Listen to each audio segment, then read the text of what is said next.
When? Sorry. What? When? What? Who? When? What? Yeah, we just went live. Because. Yeah, they can hear us and see us now, and stuff and things. So, hi guys. See a lot of chat in there already. Somebody's asking if we have a link for the interview. We do, but I tried putting it in the chat, and it's too long. It's 293 characters.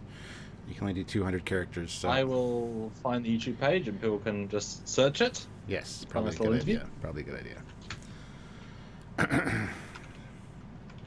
So welcome everyone. How are you doing today? See a lot of familiar faces out there. Thank you very much for joining us. Yeah, we're just going to have a quick discussion about the latest thing that Patrick Stewart has said about this show, and then you can do our regular Q&A chat, hang out with you guys. So, and this has been an interesting week that you might have noticed we've sort of stayed. Wow, I'm really zoomed out, aren't I? So there's a problem with swapping lives. I gotta zoom in. The Trek community has been all up in arms and all discussing things. We've not said anything about them because, well, why is that, Stuart? Do you think? Why haven't we talked about what specifically? This? The being cancelled, being cancelled, all the rumours. Why haven't we talked about all those many? Because we've seen YouTubers do too many videos about this stuff, and we've not done a single one. Because it's not substantiated, and it's pretty much all just clickbaity titles that they're trying to get views. There's actually people that have done multiple videos on the same thing, so you know, it works for the time being, but we're not going to be like that. We want to talk about something that's substantiated. This came from Patrick Stewart himself in an interview. Exactly. From his own mouth. Yep. And it's worth talking about. So, anyway. And he could be wrong. He might be wrong, but he thinks so. And he's one of the lead producers, and he's the one that said yes because they pitched him an idea he liked. So we're more happy to stake our reputation on Mr. Patrick Stewart. And it's more interesting to talk about it. It's not necessarily just because it's positive, but it's an interesting discussion because that sets into the context of this show a whole new set of potentials. You know. Yeah. But I'll let you vamp. 108 people, which is amazing. But let me send this all over the Ethernet. That is the Ethernet connections you all have. All right. Did you guys like my thumbnail? I tried to make something that was sort of fun, as future-y Picard as I could do. I even gave the E like a fun little green hue to imply like, oh no, the Borg are back. It's just like it's a bit of thumbnail psychology there. Yeah. Trying to make something kind of cool. But yeah, sorry, you vamp, I'll send. All right, cool. So yeah, video looks like output's low, but it's going to change. It always does. So I apologize, but it looks good on my end, video-wise. So, but YouTube's been acting kind of wonky lately, so just bear with us, guys. How is your movie coming? I think that's for you, but very, very, very well. There you go. Should I talk about that briefly while everyone's coming in? If you like, sure. I mean, is it noteworthy that we temporarily hit 83,000 views today? 83,000 views. Is that noteworthy since Friday? I would say so. Yes. Very good. Yes. Congratulations, Commander. Thank you. Yes, I think we've gone as viral as we can for a Star Trek fan film, because you don't really associate 80,000 views with a Star Trek fan film in less than a week. It's been wonderfully. Wow, it's got 1,000 likes. Holy shit, that's improved. We had like 600 last time I checked. It's been a tremendously positive response. Most of the comments don't just like it; they love it, which is wonderful. Fan films are filled with comments of hate because it's not as good as anything else, and that's okay. Yeah, that's what happens. Although, you know, on a $3,000 budget plus your own money, but also 5 years. Long time. Since I've known you, you've been working on it. So. And then 2 years before that as well. But yeah, so 83,000. I'm thoroughly pleased, and we'll see. Well, at the end of a week, I'll probably do some sort of post or a thank you after, because 7 days are a nice like reflecting thing. And also we're gonna do some lives about it because yes, we are. Hopefully there's some interest. I might even do like a video on the Temporary page saying, hey, we're doing a live on the Trekyards page. Everyone should come join because it'd be great to have like 1,000 people talk about this project, and Well, full spoilers would be kind of fun because it's spoiler filled. well, let's talk about that later after. Let's get to the Yes. point because people here watching. We got some super chats first. Damien Howe puts in £1.99. Good evening, both. Good evening to you as well, sir. Good evening. Clivoid puts in $5 Thank you. says, great to be around the non-haters. And, yep, it's always positive to have positivity. It's always a good thing. It makes you feel better, for sure. Well, I still, balance-tivity. It's not about being positive or negative because so many things are bad. Although it's funny, we released this video today on Trekyards, which is called Discovery D7 Officially Retconned, which is both a positive and a negative video because it's negative. The thumbnail implies negativity. It's like, oh, retconned, but it's actually us saying congratulations for finally retconning a stupid thing. Yeah. So it's interesting how even something a big mistake we can sort of be positive about, but it's still acknowledging the huge mistake. But look at the good things that they're trying to do as much as you can. Parallel Commander says, hey, Admiral Foley and Commander Kai. Well, I'm Captain Foley, not Admiral Foley, but thank you. Well, it is the same day that video came out, so I mean, does it last for one full day? That quick? I forgot about that. Yeah, you're right. Okay, well, there you go. I'll take We'll take the Admiralty. Today. Yep. TXR Way puts in £5. Hey chaps, do you think they will use some classic TNG ships like the NCC 1701E, Defiant, or Voyager? I mean, I'm hoping we see something, maybe as a background ship or an older ship being decommissioned. But I'm sure we're going to see new ships. I don't even know how ship heavy this is going to be necessarily. It's kind of hard to say. My response is they'd better. That's right. They had better. Okay, the video will clear up, guys. I don't worry. This has happened the last time with YouTube as well. And yes, the Admiral is my wife, Admiral Sylvia.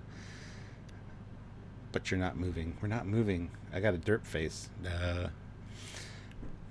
Anyway, so yes, the news basically is that originally I'd heard Patrick Stewart say that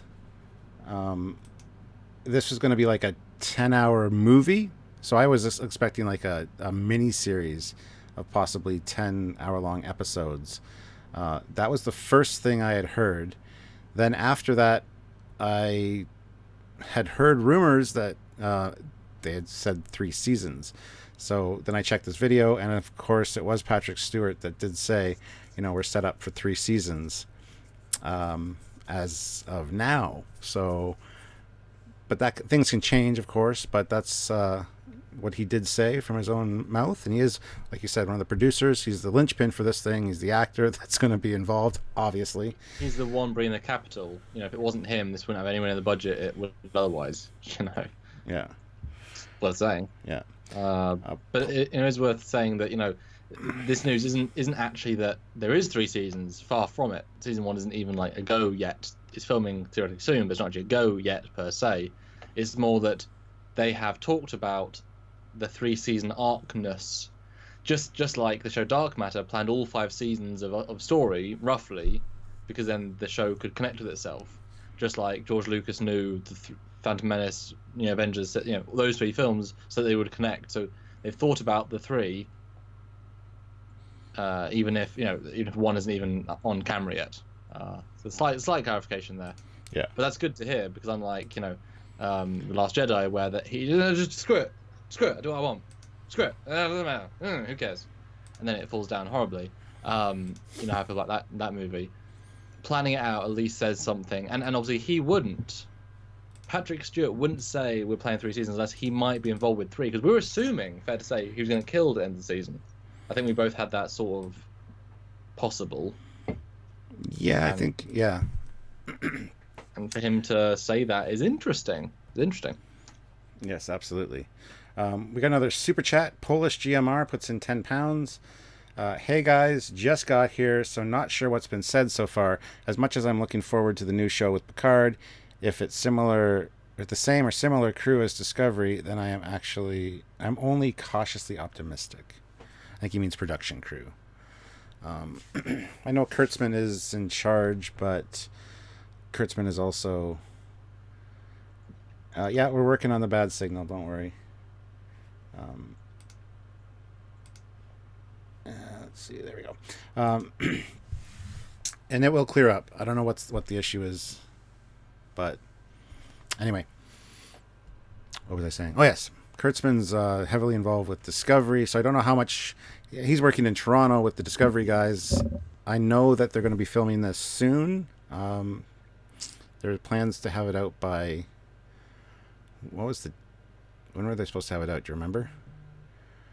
April. Don't know, what are you mentioning? What are you talking about? I think they're starting filming in April, and they're going to have it out by the. There you go. Now everyone needs to refresh their stream, because that was hopefully magic. Let's hope. Here's hoping. Here's hoping. Here's hoping. Let us know, guys. Oh, I don't know. There are plans to have it out by. Oh, has not. Well, no, actually, okay. There's more of a lag than I thought. Okay, well, I'll wait to see. They were hoping for the end of the year, I think, is what I had heard. Until the stream catches up with ourselves. So yeah. All right. So. Yeah, the thumbnail. I'll change that up. Yeah, Jeff Jacobs puts in $5 and says, "I think anything with Patrick Stewart has a good chance of being good, and I will pay $5 more if we get 120 likes." Everybody, go click like on the video. We should have at least 180 likes. So yes, refresh, and we've now swapped over to my internet and my thing, so it should be fine. And there you go, guys. Now we just have to, because this is very impromptu, so I have to swap. So we had some super chats. I apologise. What was the £10? I feel like that's a big one. Hey guys, just got here. Not sure what has been said so far. As much as I'm looking forward to this new show with Picard, it's not the same. If it's the same or similar crew as Discovery, then I'm only cautiously optimistic, which I kind of talked about, because the Picard show is being filmed in Los Angeles, not in Toronto with not the Discovery. Same crew, except the writers. It wouldn't be. But the writers are the worst bit of Discovery, so it's kind of like, of all things you don't want to keep is the writers. Honestly. Yeah, I think I'm well on record saying if it is the same crew, then that's only bad news, honestly. You know, fresh minds, new ideas, not them, God knows, not them. But, I mean, I don't know if they would necessarily hire them, unless they were forced to, you know? Political pressure and all that. A Mystic Seer saying, yep, feed ended. Dope. Well, it's back now. Refresh. It's fine. Refresh. It's fine. Refresh your stream, guys.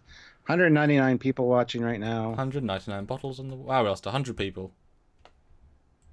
Oh, I went down to 86. 93. I think everyone's refreshing.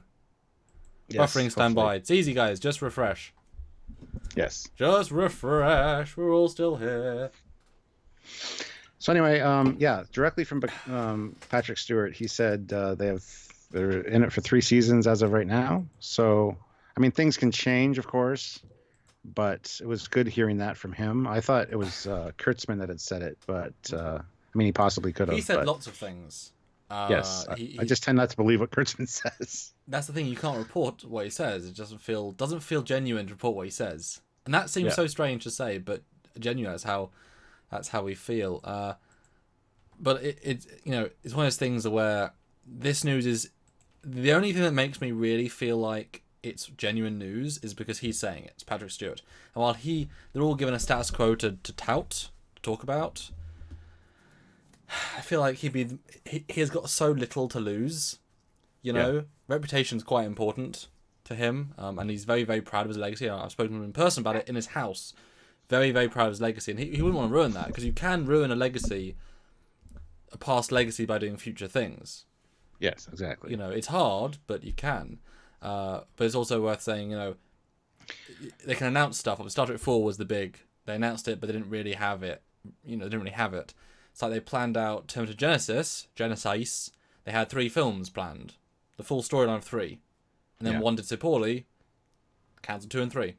And so he can have 3 seasons planned, but if it's the same writers writing the same way, then they, I don't know. Well, I have faith of the heart, if you will, that it will be good and will last at least 3 seasons. I don't care if it's a short 3 season thing. I can't see Patrick Stewart wanting to really slug it out for like 7, 8 seasons with his age. And like I said earlier, originally he'd kind of said it'd be like it'll feel like a 10-hour movie. So I had originally thought that it was going to be like hour-long episodes, like a 10-hour which movie? would have been fine, honestly, because he is an older gentleman. I don't know if I'd want to be working those grueling hours filming and stuff at that age, but... Pause you for 1 second, I apologise. Austin1839, YouTube volume is so low I can't make out what's being said. That's you, not us. We're perfectly fine audio, everyone can hear, I can hear, and so that's you, sorry. Refresh, try to do something, that's you. Yes. Yeah, I mean, he is an older man. I mean, he's not going to be doing stunts, but if you look at him from season 1, it's not as if he was running around. You know, I mean, he's never been that sort of character. If Kirk was coming back, if William Shatner, they wouldn't make him do Kirk Fu. He would politely decline and say, "I'm really too old for this, guys." You know. But the movies tend to be more action packed anyways. So when Picard went to the movies, he did become a little bit of an action hero. This is true. But he was 25 years younger. This is back on TV now, so we can gear it down a little bit. You still haven't seen Altered Carbon, and that's a shame. You really need to. That I think you could also say is a 10-hour looking movie, because I mean the budget is so high for what you're getting. That's always the thing about shows. If you 22'd it, the budget gets smaller per episode, 13 or 10. I mean, fundamentally, if you have the same budget but shrink it down, I mean, they could probably pick, do you want to make 13 episodes with less budget or 10 with more? Yeah. And make them slightly longer, but, you use certain sets, you don't have to, whatever. And so, really, he might be just saying, we've got 3, kind of what Brian Fuller wanted to do, 3 novel-style seasons. This big epic story which takes 10 hours to complete, and that is what a movie is. It's a big epic story, takes 2 or 3 hours to complete. I mean, I think another good example is the Avengers, the Avengers 3/4. It was part 1 and part 2, which means it's one that was meant to be sort of one story. It was filmed, very much like that. And apparently they said Avengers, now 4 could have been a 4.5-hour movie. There's that much actual film edited. But they can't release that, so they're cutting it down.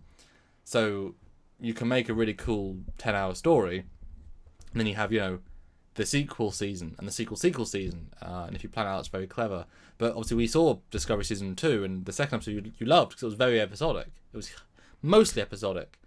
And so a 10-hour movie is not episodic.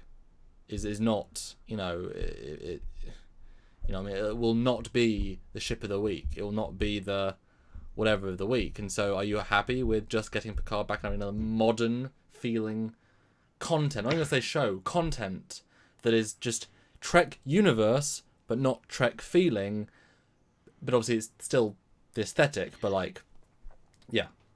Absolutely, I'm happy with that, but I am concerned because it has been said that it's going to be not what we're used to, and it's a darker tone and all this, and but Picard, he basically said to them, you know what, you guys do what you want. I have to approve it, of course, but I don't want to hold you guys down or tie your hands in any way. You kind of do your creative thing.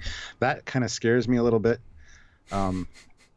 because I'm just concerned that it's going to be something too different than what we're expecting. I know that it's Kurtzman involved, and it bugs me a little bit because I don't want him to tie in his babies, which was like the 2009 Kelvin films and now Discovery, into this. And I think that's what a lot of people are up in arms about, these rumors that it's going to be so different. And I think it's just a wording issue from everybody involved. Hopefully it does tie in with TNG and it's just a continuation of that without any extra unnecessariness. DX2069 puts in $1.99. Thank you. Maybe he will just be there to set up a new series. I can see, like, if he has 3 seasons, let's say, I can see him eventually, stepping back and maybe having some other people that are in the series kind of take over and him make recurring guest roles in future series or seasons. That could be a thing that could happen, but I don't think this is a setup for anything specific. Well, the problem is the entire sell for this show, the Picard series. That's it. That is the entire sell. And so if what you're sort of partially implying there, I think, if he's only in like the first 4 episodes and he's not really in the rest, I mean, the viewers would be awesome and then just doop once they realise they've been cheated. And so you've got to have him as the true protagonist, hero, honourable for the first year. You've got to. And I think, personally, I don't need to see heroes die, legends die. I didn't need to see Wolverine's death. I actually would prefer a more, nice, awesome Wolverine film and just let him have his own legacy. It's why it's nice not to know what happened to Scotty and Uhura and Chekhov. Like, to know, they died in their bed at 130. Like, okay, there's the end. Like, I like not knowing. That's why knowing too much can also be a curse. And so Picard, he can go through some awful things and come out the other end, but he can't, to die, he has to be so amazingly impactful. It's like Kirk. That death was so pointless and crap. You know what I mean? Yep. They killed him for the sake of it. It wasn't because they needed to. I mean, well, as I said to Shatner, we're going to kill Kirk. Are you in or out?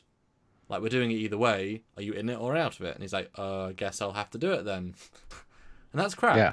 That's awful, So let a legend live to be 170. He's still middle-aged in terms of Trek years. Well, we got a few more super chats. So Polish GMR puts in £5. Thank you. I'm hoping for a few cameos, because he later puts in another £2 and says, damn, meant cameos. TNG, where'd it go? Just lost the thing. From TNG Voyager characters, just to help it feel a little bit more connected. I don't mind dark as long as it's done well. Exactly. And all these characters have aged this 20 years that it's supposed to be set in, so they don't need extra makeup. They're all 20 years older. It's perfect. It's what we all asked for. Yeah, anybody could be brought in at any time. You could have Beverly show up. You could have Data show up. You could have Geordi show up. You could have anybody from Voyager show up. Deep Space Nine. I'd love to see Jake Sisko Holodeck Enterprises again. See what he's Enterprise built via holodecks. Older years. Joseph Petrick puts in €2 and says, have heard that no other TNG characters can join. I haven't heard that. Okay, well, that's will join. The problem is, though, is that if every actor revealed you in every show, there'd be no fun reveal. If Bruce Willis revealed he was in Split, that would not be a reveal. You know what I mean? If Lenny Moore revealed he was in Into Darkness, it wouldn't be a reveal. So, you know what I mean? It's counterintuitive. Imagine if all of a sudden in the Picard show, episode 3, an Enterprise-y looking variant, or even if I'm very, very clever, the Enterprise D modernized with 3 nacelles, and we're thinking it isn't. And it decloaks and it warps in. We're like, oh, it's not. And then on the view screen, it's suddenly Admiral Riker, and it's like, holy fuck. It's actually, in the actual version, like, and he said, hey, Captain, and Picard's like, wow, what do you want that old god-awful old ship? He's like, well, I always wanted my flagship. That reveal. So I rebuilt it. Yeah, exactly. Because it got destroyed in Generations, or is this going to happen in that alternate timeline? No. Yeah, but you know what I mean. Like, that would be an incredibly clever reveal.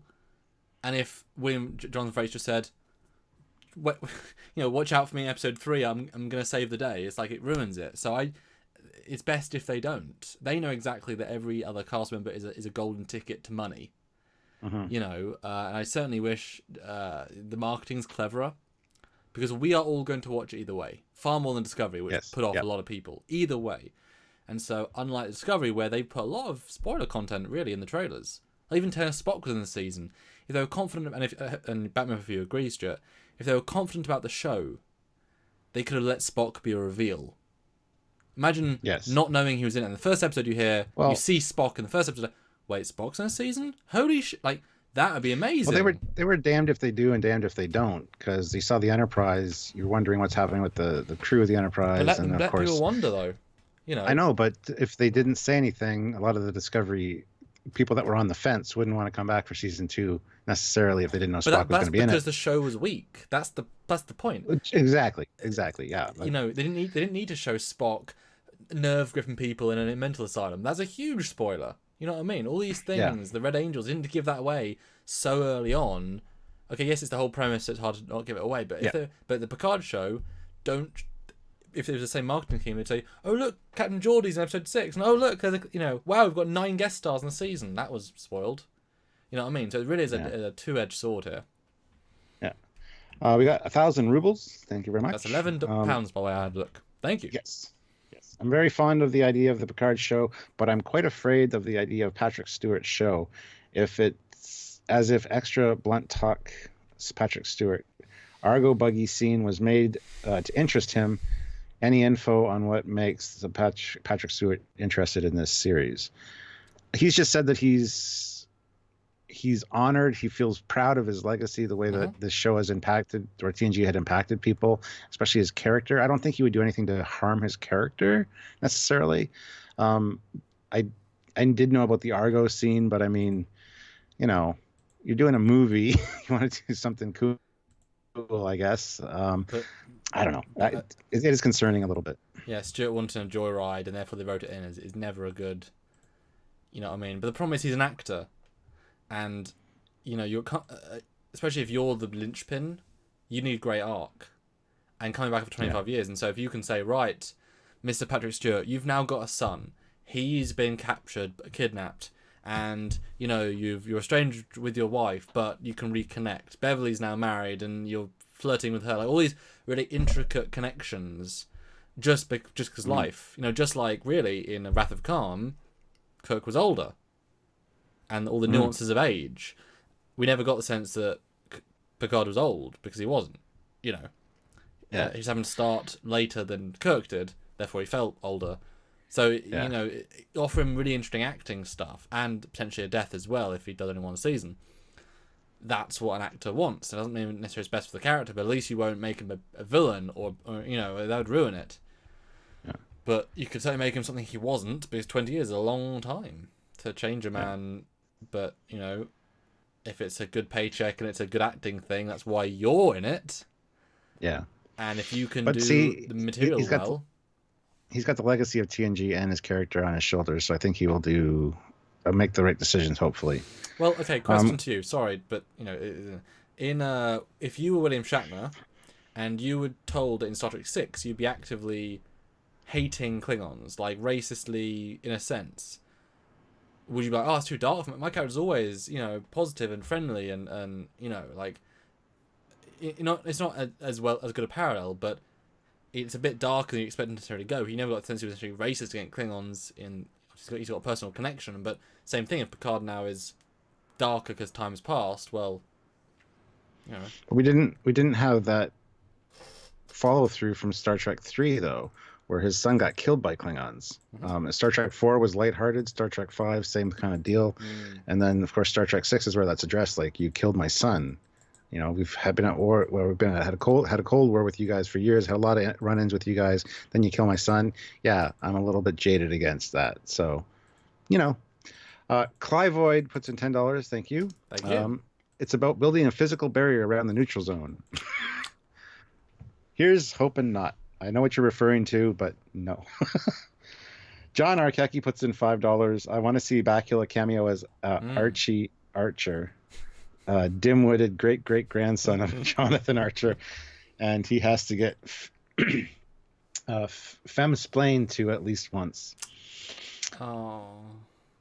That would be... Oh, they could really social justice it, couldn't they? I hadn't even considered that as a thing, but they could really ruin Trek even worse. Oh. Yeah, I know. I hadn't even thought that. Well, Ollie's channel puts in £2. I just hope we get a good show that feels like Star Trek. And that's the key right there. I'm hoping that it is a natural progression, continuation from TNG.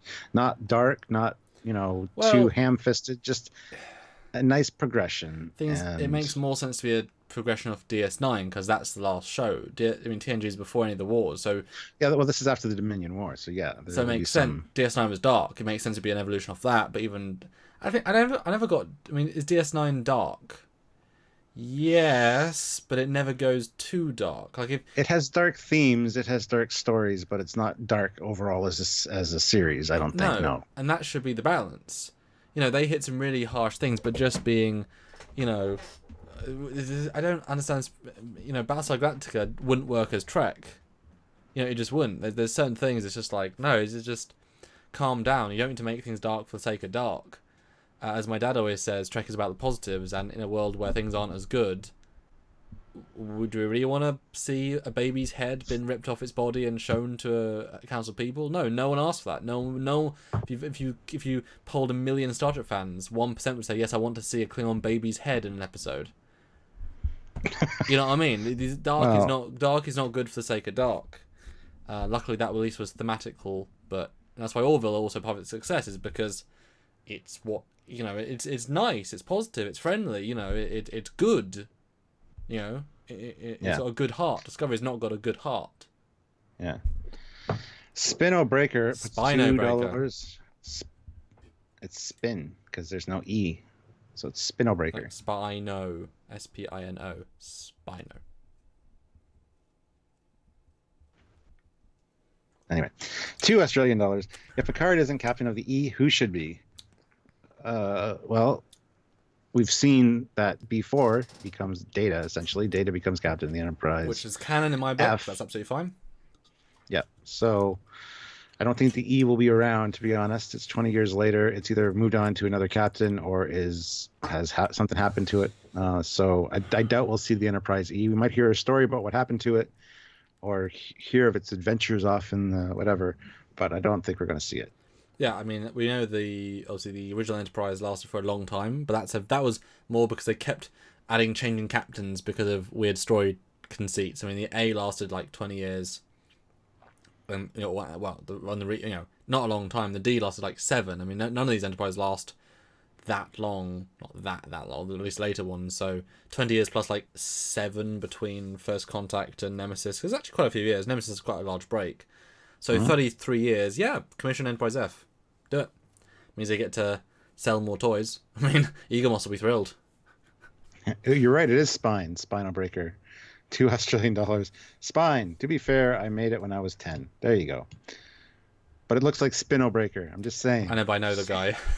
Oh, well, that's why I should have said that to begin with. Why? This says how it's pronounced, Spider. Fine. It's just yeah.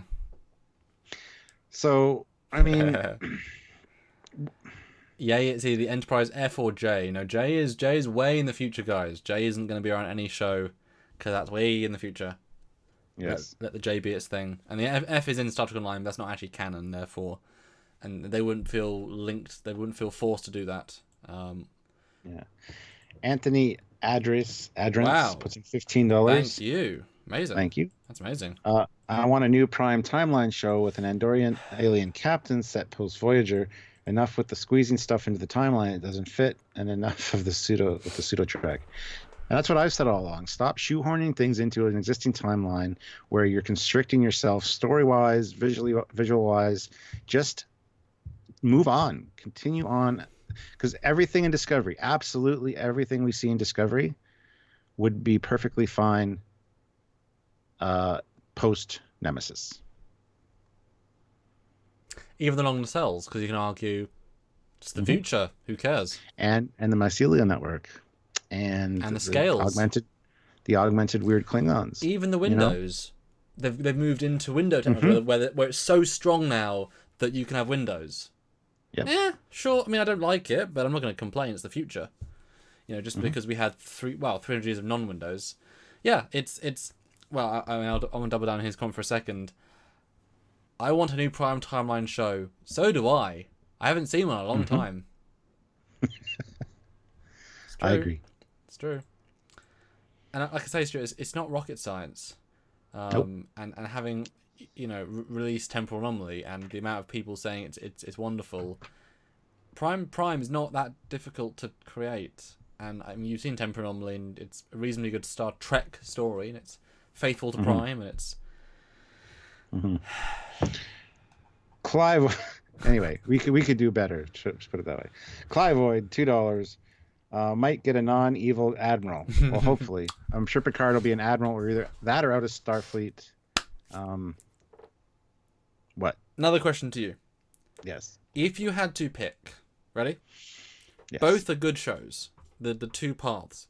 Would you rather have in a modern 2019 show, path A, all the classic tropes of the classic Trek, like the evil admirals, like the red shirts getting killed, or just the classic shit, like everything is normal, I expect, or none of it in a new direction, the future, totally modern, but still both are good shows. Though, would you rather have the using everything or using nothing and original? Like, if you had to pick one of those two.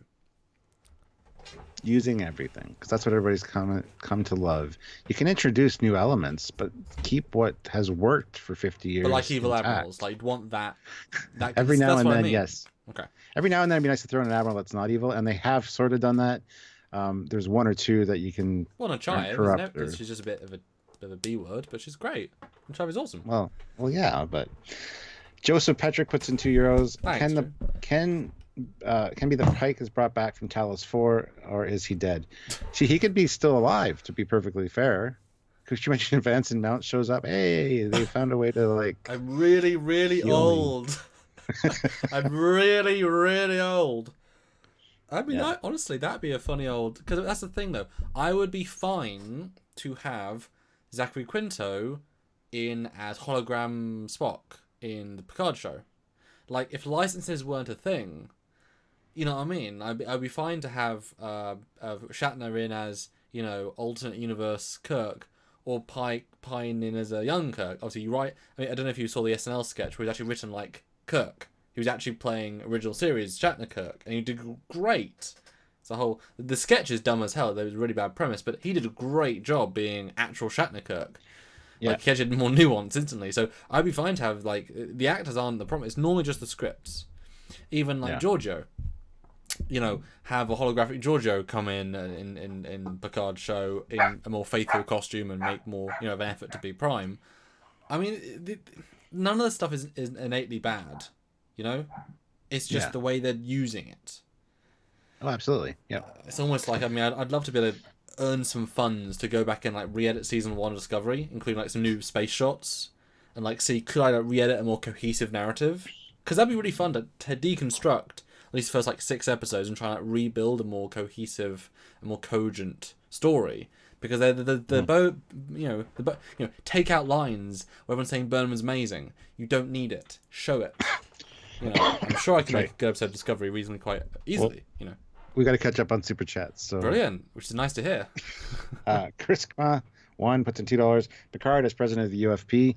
That'd be kind of neat, actually. A nice progression. But I don't think he would take that job. I mean, maybe like chief of staff. I'd rather see him, because then there's no drama with him and the president. And also, I kind of like not having humans as the president. That adds a nice little level of it's a wider universe, because, you know, humans are like this in the Federation. Like, we're real important, but like they're this percentage. Well, we've seen a lot of non-human presidents. Yeah. Pretty much all of them have been non-humans. So. I know, so keep that going. There's more.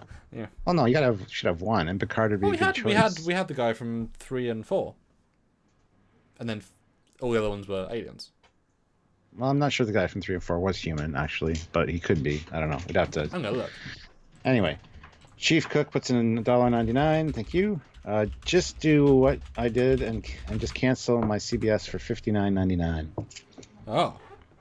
Well. Okay then. John Harrison puts in £2.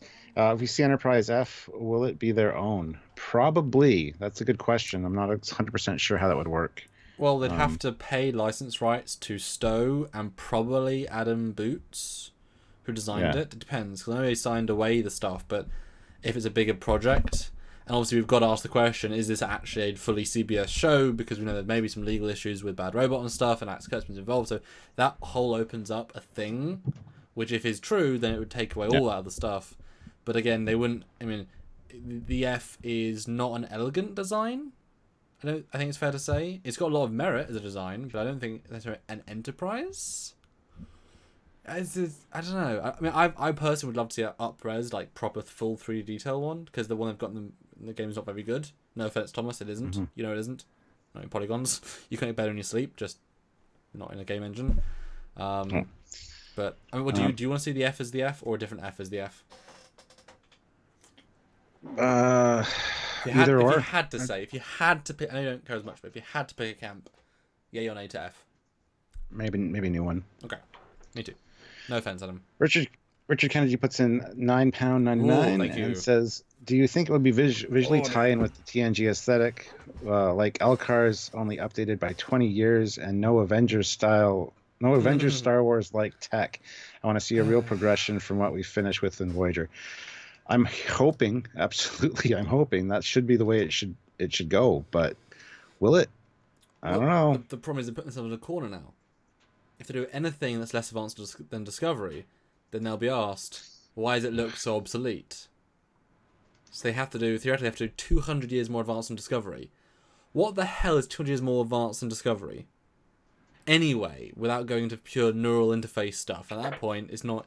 You just skipped the entire timeline. You know what I mean? They threw themselves in... They were dumb. They were dumb from the step one. They were dumb from the thing. They put themselves in a corner. And now they can win even less. Because now the Discovery lovers, who are fresh fans, say, oh, this is a really obsolete show. But no, it's not. It's evolution of the 2400s. A lot of people are going to say that we don't want the Discovery lovers there. That's what you're going to hear a lot of if you make a comment like that. Well, I mean, you make a good show, they should just enjoy it as a good show. I mean, that's the thing. True. If the aesthetic is the only reason you hate a show, you're flawed. I don't like Discovery because of the writing, primarily. Or at least I didn't. That was my main concern. The aesthetic was a choice, it was a wrong choice, but I'm not going to... It's not the reason. It's the writing, the bad writing, which leads into bad characters, but it's the writing. You know? Yeah. Admiral Saval puts in $2 with no comment. Dude. That's amazing. Do they have admirals in Vulcan High Command, or your Federation Admiral? Let us know, Admiral. 500 rubles is put in by the name I can't pronounce ever. He's a magnificent actor, but in case of bad writing, he might do excellent job playing the role. But the role will be some of Captain Deckard. Does 3 seasons mean good pre-planning plot? Babylon 5 level good. Could be. It could be that's why they've decided on 3 seasons already, just to get a good overarching story, perhaps. I don't know. I would hope so, is all I can say. I don't think it's going to have an episodic feel. I think it's going to be in more of a ongoing story vibe, personally. 2 non-super chat comments to comment on. Okay. Brandon Goss. There is no incentives for the studio to bring back classic ships because they will want to sell merch of new ships. Same with Star Wars Solo. Redesigns the Falcon, sell new toys, and Chewie gets goggles. Also true. And one personally against me... Samuel, your social justice comment was disappointing. Social justice is a core value of Trek. I would disagree. I think equality is a core value of Trek. Social justice is a little different. It's a lot different, but yes, I agree with you. Yeah. Yeah. It's just kind of that simple to me, really. But, you know. Yeah. And I think it could be that they do have a good story idea lined up. It's just how they could have an excellent story, but still tie in with Discovery or the Kelvinverse and really screw things up for people. That's what I don't want. Even if it is good writing, if they have those links to Discovery or links to Discovery, not so much, because Discovery could still fall in line with the way they're going, perhaps. But if it has any Kelvin references, which Discovery actually has a lot of, it's kind of a bad idea. They need to just focus on what worked, what people loved. TNG was very beloved, as was Jean-Luc Picard. So just keep going with that and do a progression of that. Don't try changing things just for the sake of change. And because Alex Kurtzman's involved with the Kelvinverse, with Discovery, and with this now, I am a little concerned about that. And I don't know, as an actor, if Patrick Stewart really cares enough or has this finger on the pulse of the tech of Trek and how it looks to really... But I mean, the common sense is that it should be more advanced, but more advanced than TNG, not more advanced than now. A future of their future. Yeah, that's the thing. It's all contextual. You know, now they've created these weird loopholes that, you know, holographic technology is commonplace in Discovery era, and yet in DS9 they invented it and disapproved of it. You can't reconcile those two things without really doing Somerset and then making, you know, stupid things on stupid things. That's why they're doubly damned if they do, damned if they don't. If they do talk about Discovery, then now everything in Discovery has to be specific. Now is everything to visually canon, but then it dequalify everything else. They ignore Discovery, and then let it be in its own bubble, which is the safest way. But then they're also distancing themselves from their show they've put all this money into, admitting it's a failure, at least in terms of overall, because now it's in the universe. You know, if they do not renew, not cancel, they don't renew it, then they're saying, well, it didn't work. You know, we don't want more seasons. I mean, if you look at like Supernatural, It's got commissioned for season 15. Oh, it's insane. It was supposed to be 5 seasons originally. Yeah, exactly, and then 5 more when they had a second plot. And that show, they've said, we will make it as long as our fans watch and the 2 guys want to do it because we like the show. And they don't have the best views. It's not like it's earning them billions, but they have a fan base that love it. And that fan base is enough to keep it going as long as they keep doing new stories and keep the budget slow. I'm sure the actors aren't like upping their salary that much every year because 15 seasons would be kind of ridiculous. I hate to cut you off, but YT Trillium says, don't be concerned. As a new show, they can do anything they want, take any new path. Gatekeeping is a plague.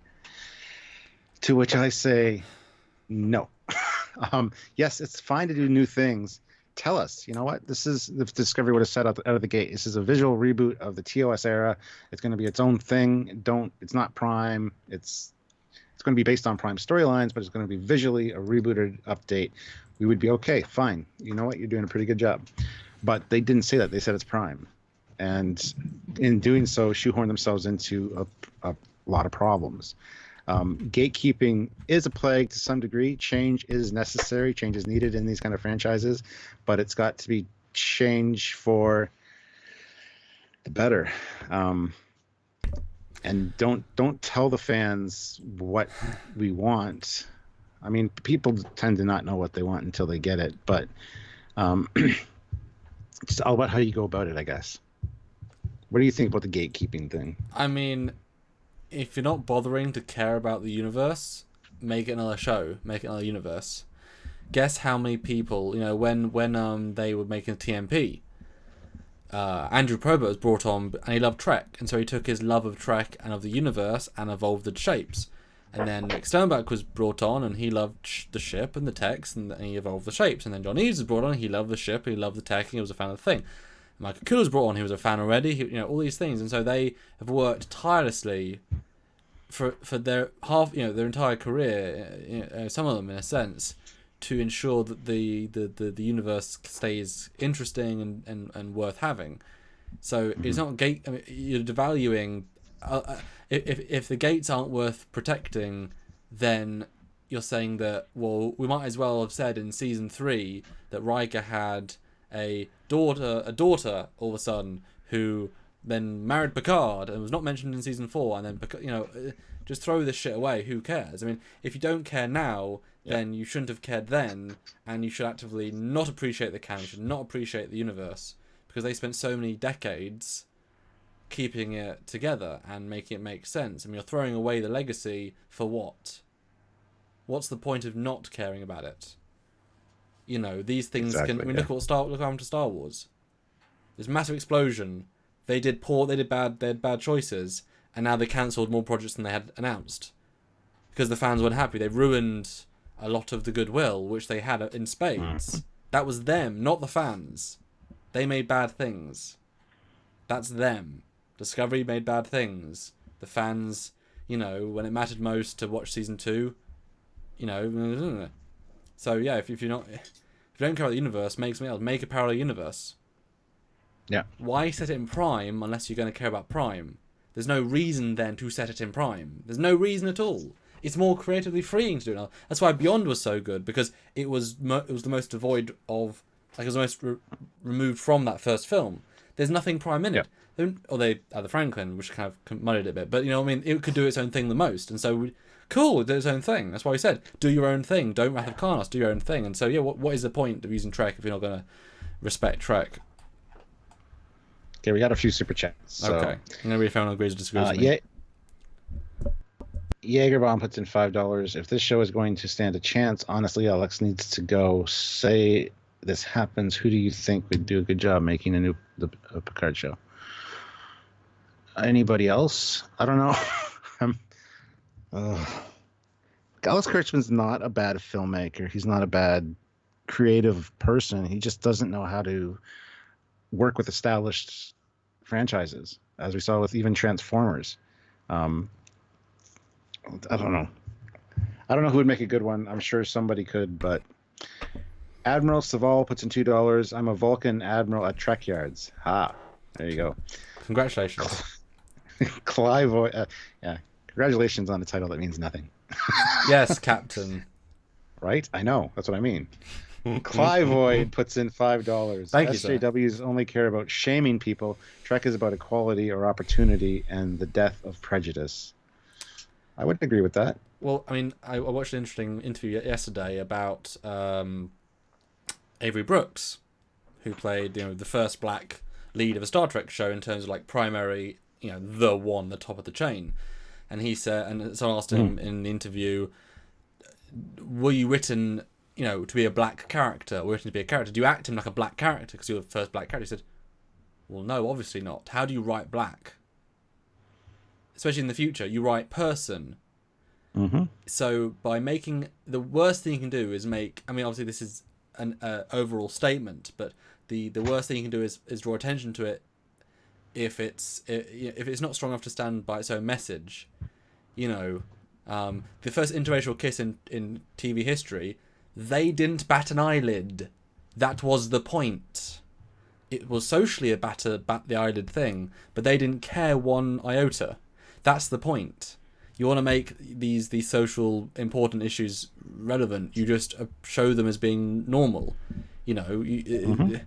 Fighting is people just accepting, but they should be good things to accept. And so, yeah, I mean, you can be negative and people that go against people for something, but really it's just about we're all equal. End of story. There shouldn't be. Just show equality and don't draw attention to it because it's supposed to be like that anyway.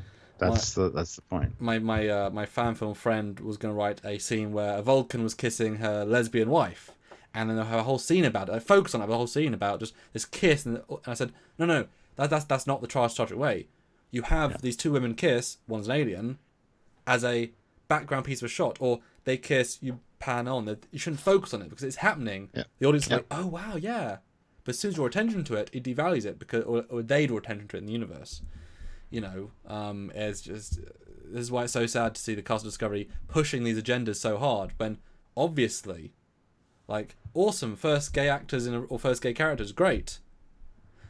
Has it really changed their performances? Do you really think Stamets is acting gay? That Coburn acted gay? No, but they were gay. Good, but the background need to push it as hard. It's Yeah. Another 500 rubles. Thank you. If it is so radically new, why is it called Star Trek? I'm always sad when a universe becomes a franchise. That's an interesting point. I can see the distinction there for sure. Franchises make money, and that's what this is all about. In the even back in Roddenberry's day, it was all about making money. But now it's kind of devolved a little bit into. Star Trek's always been about making money. It's a way to make money. But how do you make money? You in the TNG I do day, good. Yeah. Well, continue. What did you say? By doing good storytelling, and make something that people will want to come back to, which they've done for 50 years. Yeah. So continue it with this new Picard series, by all means. In the olden day, if the show was good, it got renewed, which means everyone in the cast crew got money for another year. If it's good for a long time, it gets into the syndication amount, where there's so many episodes, you then get reruns, everyone gets paid reserves, whatever's. My God, you got to 200 episodes. Oh my God, you got even more of a payback thing.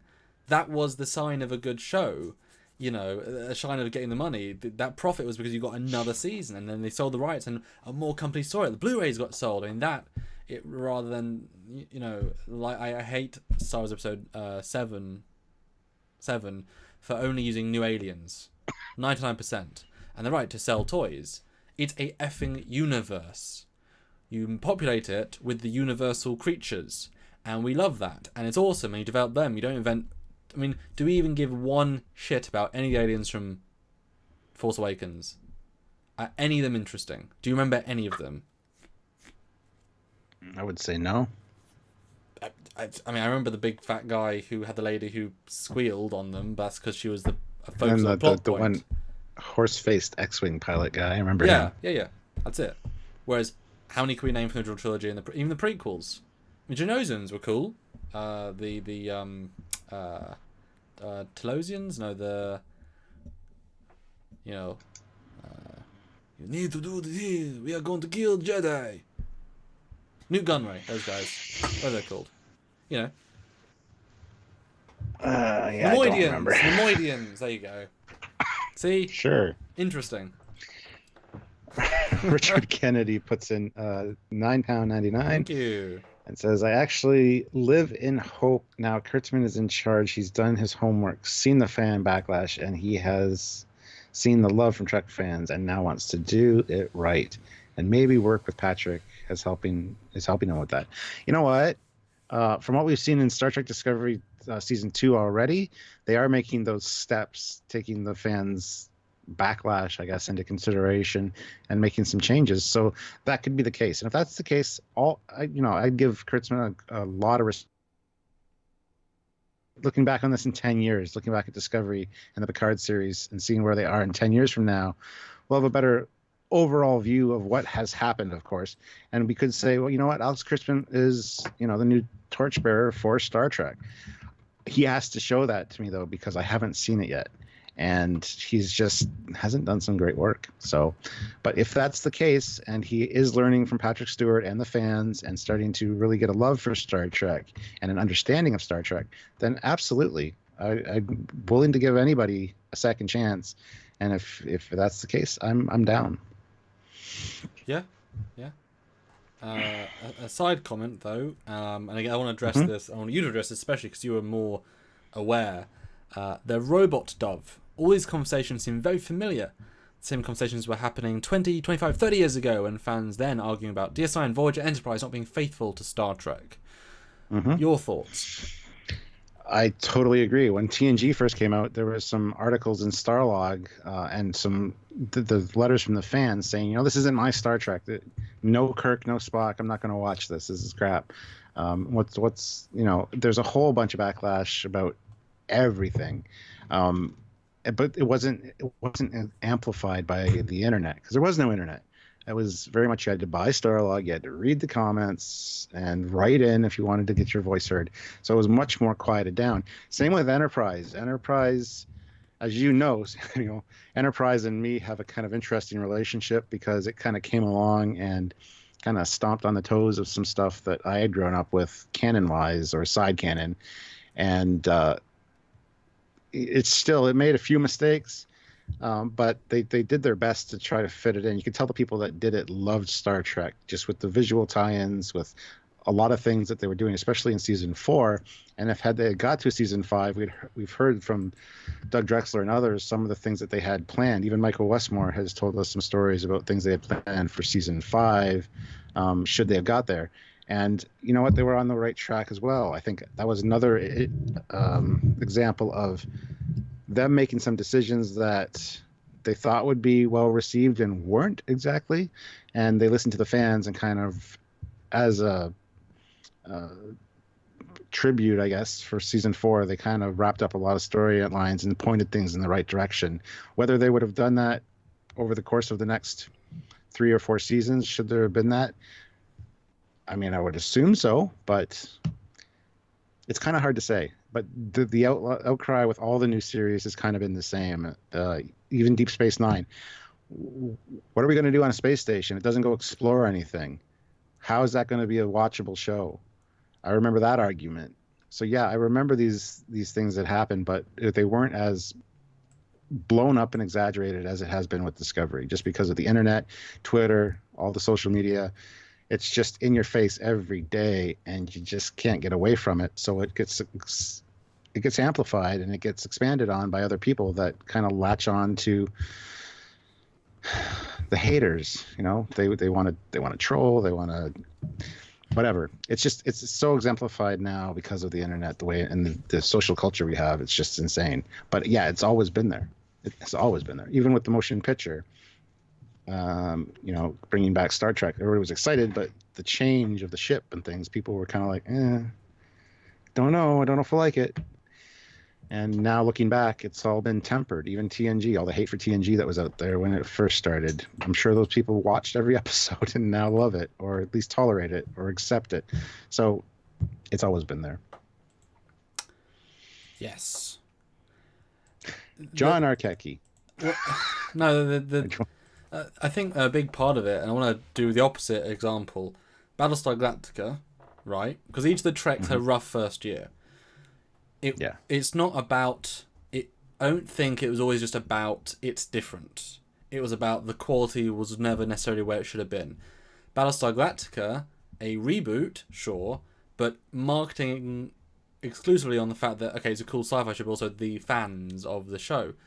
And there's a lot of resentment at, like, Starbuck being a woman. But as soon as you watch the first miniseries, you fall in love with the show. It's so much amazing, because the content is incredible.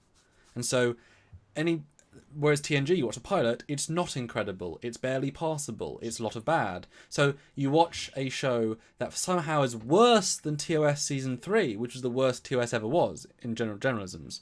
Like, how do you go from that to worse with more modern technology, bigger budgets? BSG, it did better than the original, arguably, at least in terms of production quality and story. People loved it. You know what I mean? It's not... You don't watch TNG Season 1... because it's different and don't like it, because it's not very good. If it was amazing, it would be okay. None of the shows had a good first season. I mean, DS9, the concept is weird, but if they sold us on it in the first season, it'd be amazing. It didn't. Voyager, it was vanilla, because it didn't have enough balls / cred to, in the social way series was made to actually fully use its concept. But it was at least it's a slightly more standard show. And again, Enterprise, very vanilla. So it's not that I wasn't there for a lot of them, but I didn't not like Enterprise because it was a weird prequel. I didn't not like it as much because it wasn't very good. I was watching Stargate Atlantis, Stargate SG-1, Battlestar Galactica, and that was the worst of them all. Easily. Change is always scary. But it was change is always scary, and there's always resistance to change. I think of the line from Star Trek 6.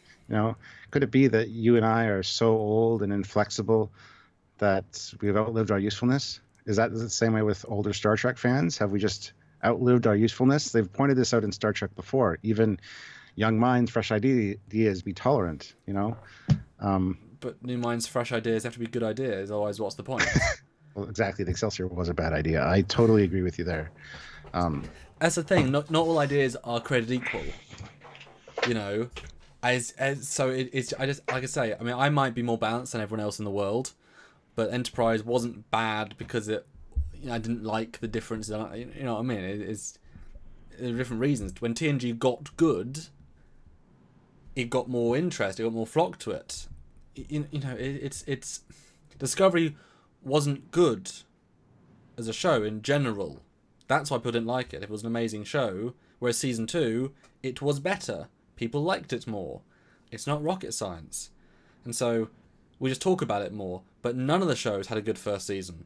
So of course, those naysayers that should have been convinced, all were vindicated by the fact that it was a bad show. I mean, but the space station thing's a weird premise. I wish they actually, they just weren't as good at bringing that. I mean, a space station's an odd concept, but they could have done it amazingly well. I'm trying to think of another. Well, Babylon 5. Babylon 5 is a great show set on a space station. Because they had this really, the station was even more alive, and the aliens, so the station concept isn't a bad concept, just the way they execute it was not very good. But guess what? As soon as they left the space station and did galactic events, it became good. Season 3. It wasn't about the station so much anymore. It was about bigger events, and the station happened to be like a diplomatic focal point. But the station wasn't the core per se, it was this galactic... I mean, a war is not about the station. That's when the show was its best. You know what I mean? And Voyager was better when it got better stories, and the technology was better when you got, the CGI, when it started in VFX, it could do new ships and stuff, The Ks in every week are a bit plain when you have better villains, better, Seven was a good improvement, the Doctor was a better character at that point, shows improve. Totally agree. Yes, thank you. John Arcecki puts in $5. Thank you. If they Cronenberg the prime timeline, they can always pull a Rick and Morty and fall to another part of the multiverse. Pickle Picard Lower Decks. Oh my god. I can't get past Rick and Morty. Joseph Petrick puts in €2. Irony that all the hate channels pay CBS. Oh, to watch it, to complain about it? Yeah, at least they watch it, though. I've heard people that complain about it without watching it, so they're uneducated idiots instead. At least they watch it and understand what they're talking about. I mean, I've said before, I would have paid to watch Discovery if I could in CBS All Access terms. If I was given the choice, the ability to pay in England, I would pay. I'm you know what I mean? I'm still going to sort of support it. It's, you know, just I hope that it gets better. You know? Yeah.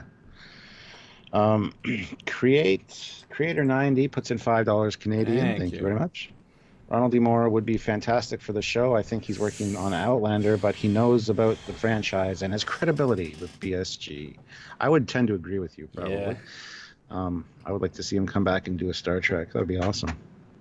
Yeah, well, that's the thing. He knows how to write, to direct, to story plan, but also if you gave him Trek again, he would not say, I'm going to make it as dark as BSG. He'd say, I did that. That was BSG. I'm going to make a smart, well-written, well-executed Trek series, but include really intricate elements. Because what wouldn't it be more interesting, Stuart? I'll give you a short little pitch and think off the top of my head. Starts with a nice normal ship. Classic TNG, like bone to the, like a fun first story, but like classic positive. And then suddenly every episode we learn layers of darkness with these characters. The show's not dark, but the interconnectivity of the world gets more grey. And then suddenly the captain, should he really be in charge? He's got a drug problem. But he's still a good guy, but he's got a drug problem. That's dark. But it's not like evil dark, just dark. And suddenly, the second in command, sleeping with the chief engineer. But she's married, you know, but there's a reason, you know. Like layers of darkness, but it's just interesting development. How's that sound? Dramatically interesting and complicated, but yet still not outside the realms of reality. Yeah, it's intricate stories, not dark for the sake of dark. And I don't like dark for the sake of dark. Exactly. What was it? There was a movie recently-ish that was dark. I mean, I don't know, dark for the sake. I don't know. There's a movie I can't think of. Oh, but I guess Batman vs Superman. That was dark for the sake of dark. You know? Yeah, that was a misstep a little bit. It was not. I mean, it's not a good movie in any real way, but Justice League. There's funny parts of it I like. Oh yeah, there's parts, but like scene. That's why we look at like parts, because this scene can be great. This moment can be great. Justice League, they Joss Whedon did it. It was much better. It wasn't great, but it was much better. Have you seen Aquaman yet? Not yet, no. Ah. Okay. Next. Clivoid puts in $10. Thank you very much. I'd like your thoughts on the idea that the reason why Trek series looks different is because they are just people's portrayals of captain's logs and therefore open to interpretation visually.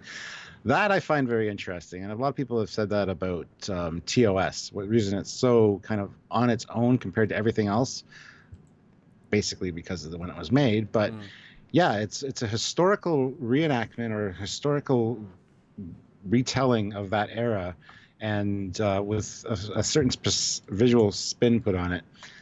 And that as a standalone thing, sure, I mean, that makes sense. Even if you look at In a Mirror Darkly with the Defiant, they lit that thing, they made it look nice. And dark, but still sexy. Yes.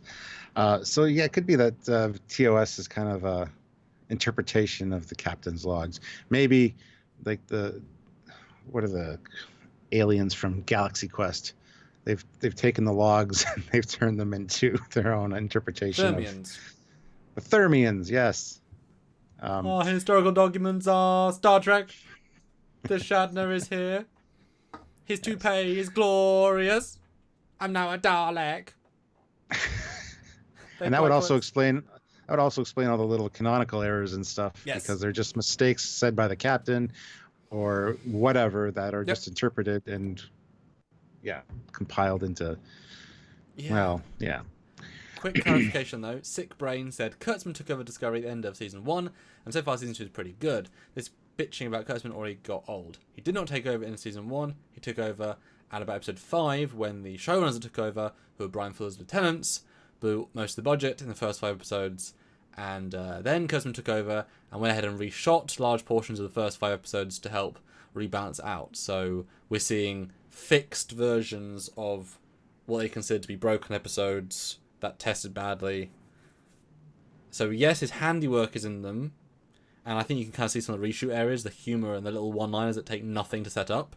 I mean, Saru and Burnham at the same in episode 1 as they will in episode 13. That's kind of what a show does. You know, it always makes me laugh. Like we live with them to shave our faces regularly. If you watch a show where, you know, it covers several days, and the main actor man is clean shaven every day. It's like that. He had to do it every single day. Like he had to shave that face all the damn time to stay looking the same for 22 episodes. Like, if had to shoot 20 days per thing. That's like a lot of. Yeah. Men have that's a choice. That's constant care to get that non-hair look. Well, think of all the poor Klingons that have to shave their hair all during wartime. I mean, Now they damn. just kill it with. I mean, that's. I'd love to be in, selling razors on Kronos at the time. Or dermal degenerator. Yes. Another 500 rubles put in. Thank you. Kurtzman and Orsi were among producers of Limitless from 2016, and in my opinion, this show was good. So I don't think they can do no good. By the way, any thoughts on Space Commander by Mark Zykri? Don't know what that is, but Limitless, yeah, it's its own standalone thing. Yeah, it's based on a movie, but it's not based on a franchise.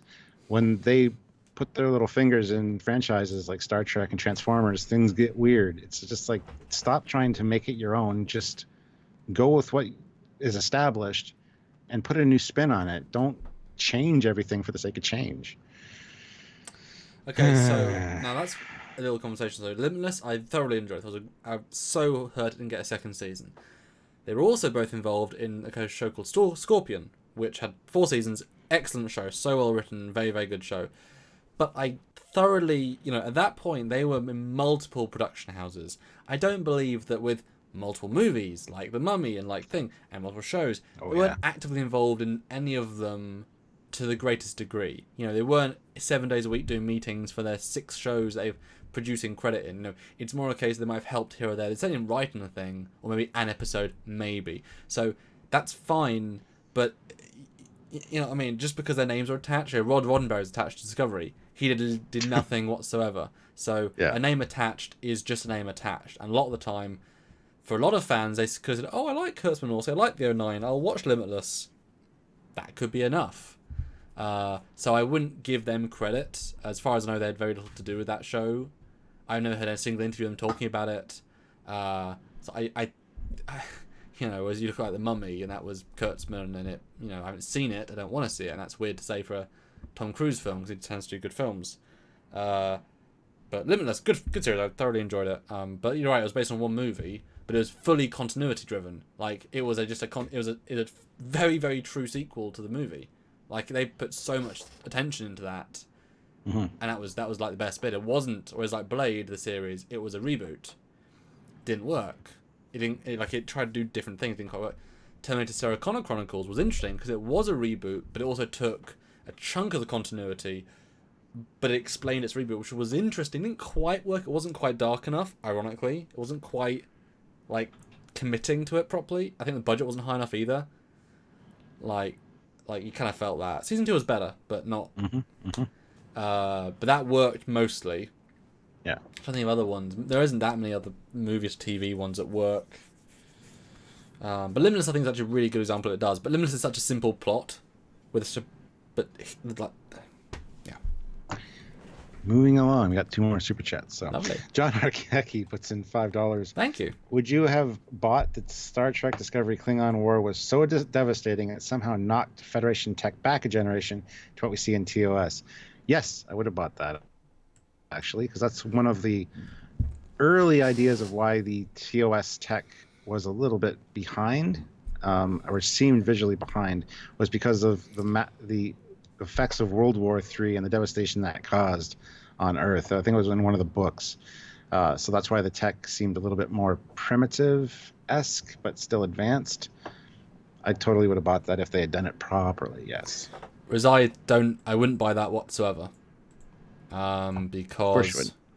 Well, no, because in time of war, you have quick, very, very quick evolution of technology.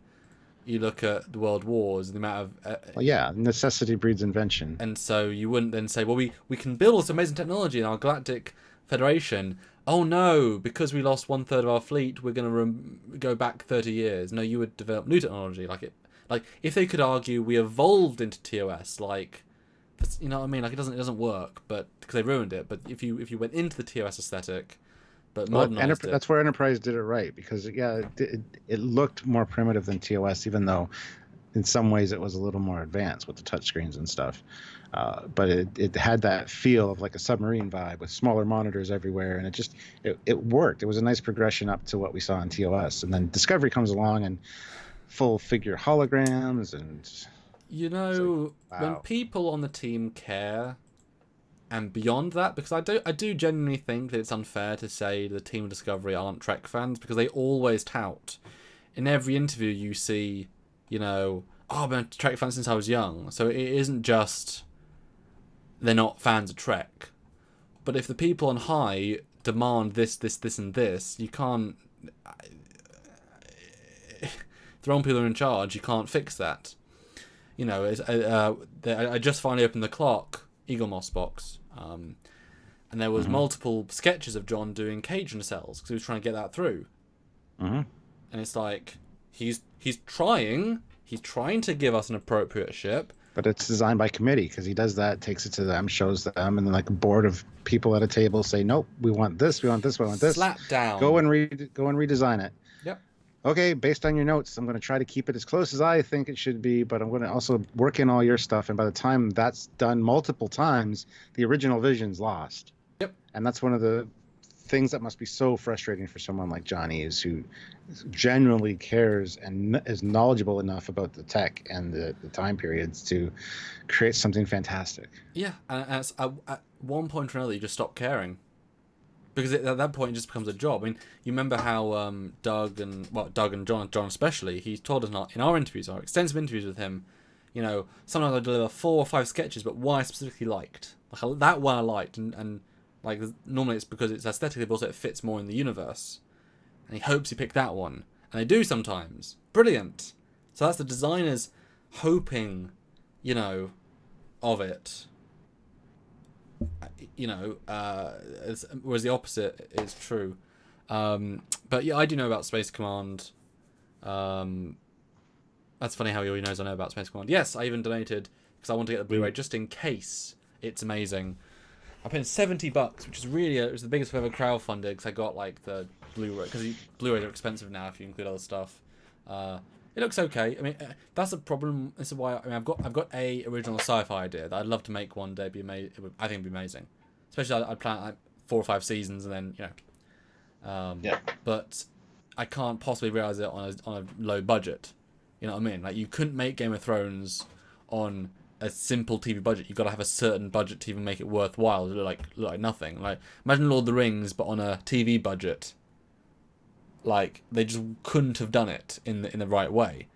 And so a lot of these low budget sci-fis, it's like it just looks like generic-y what they can get away with. You know?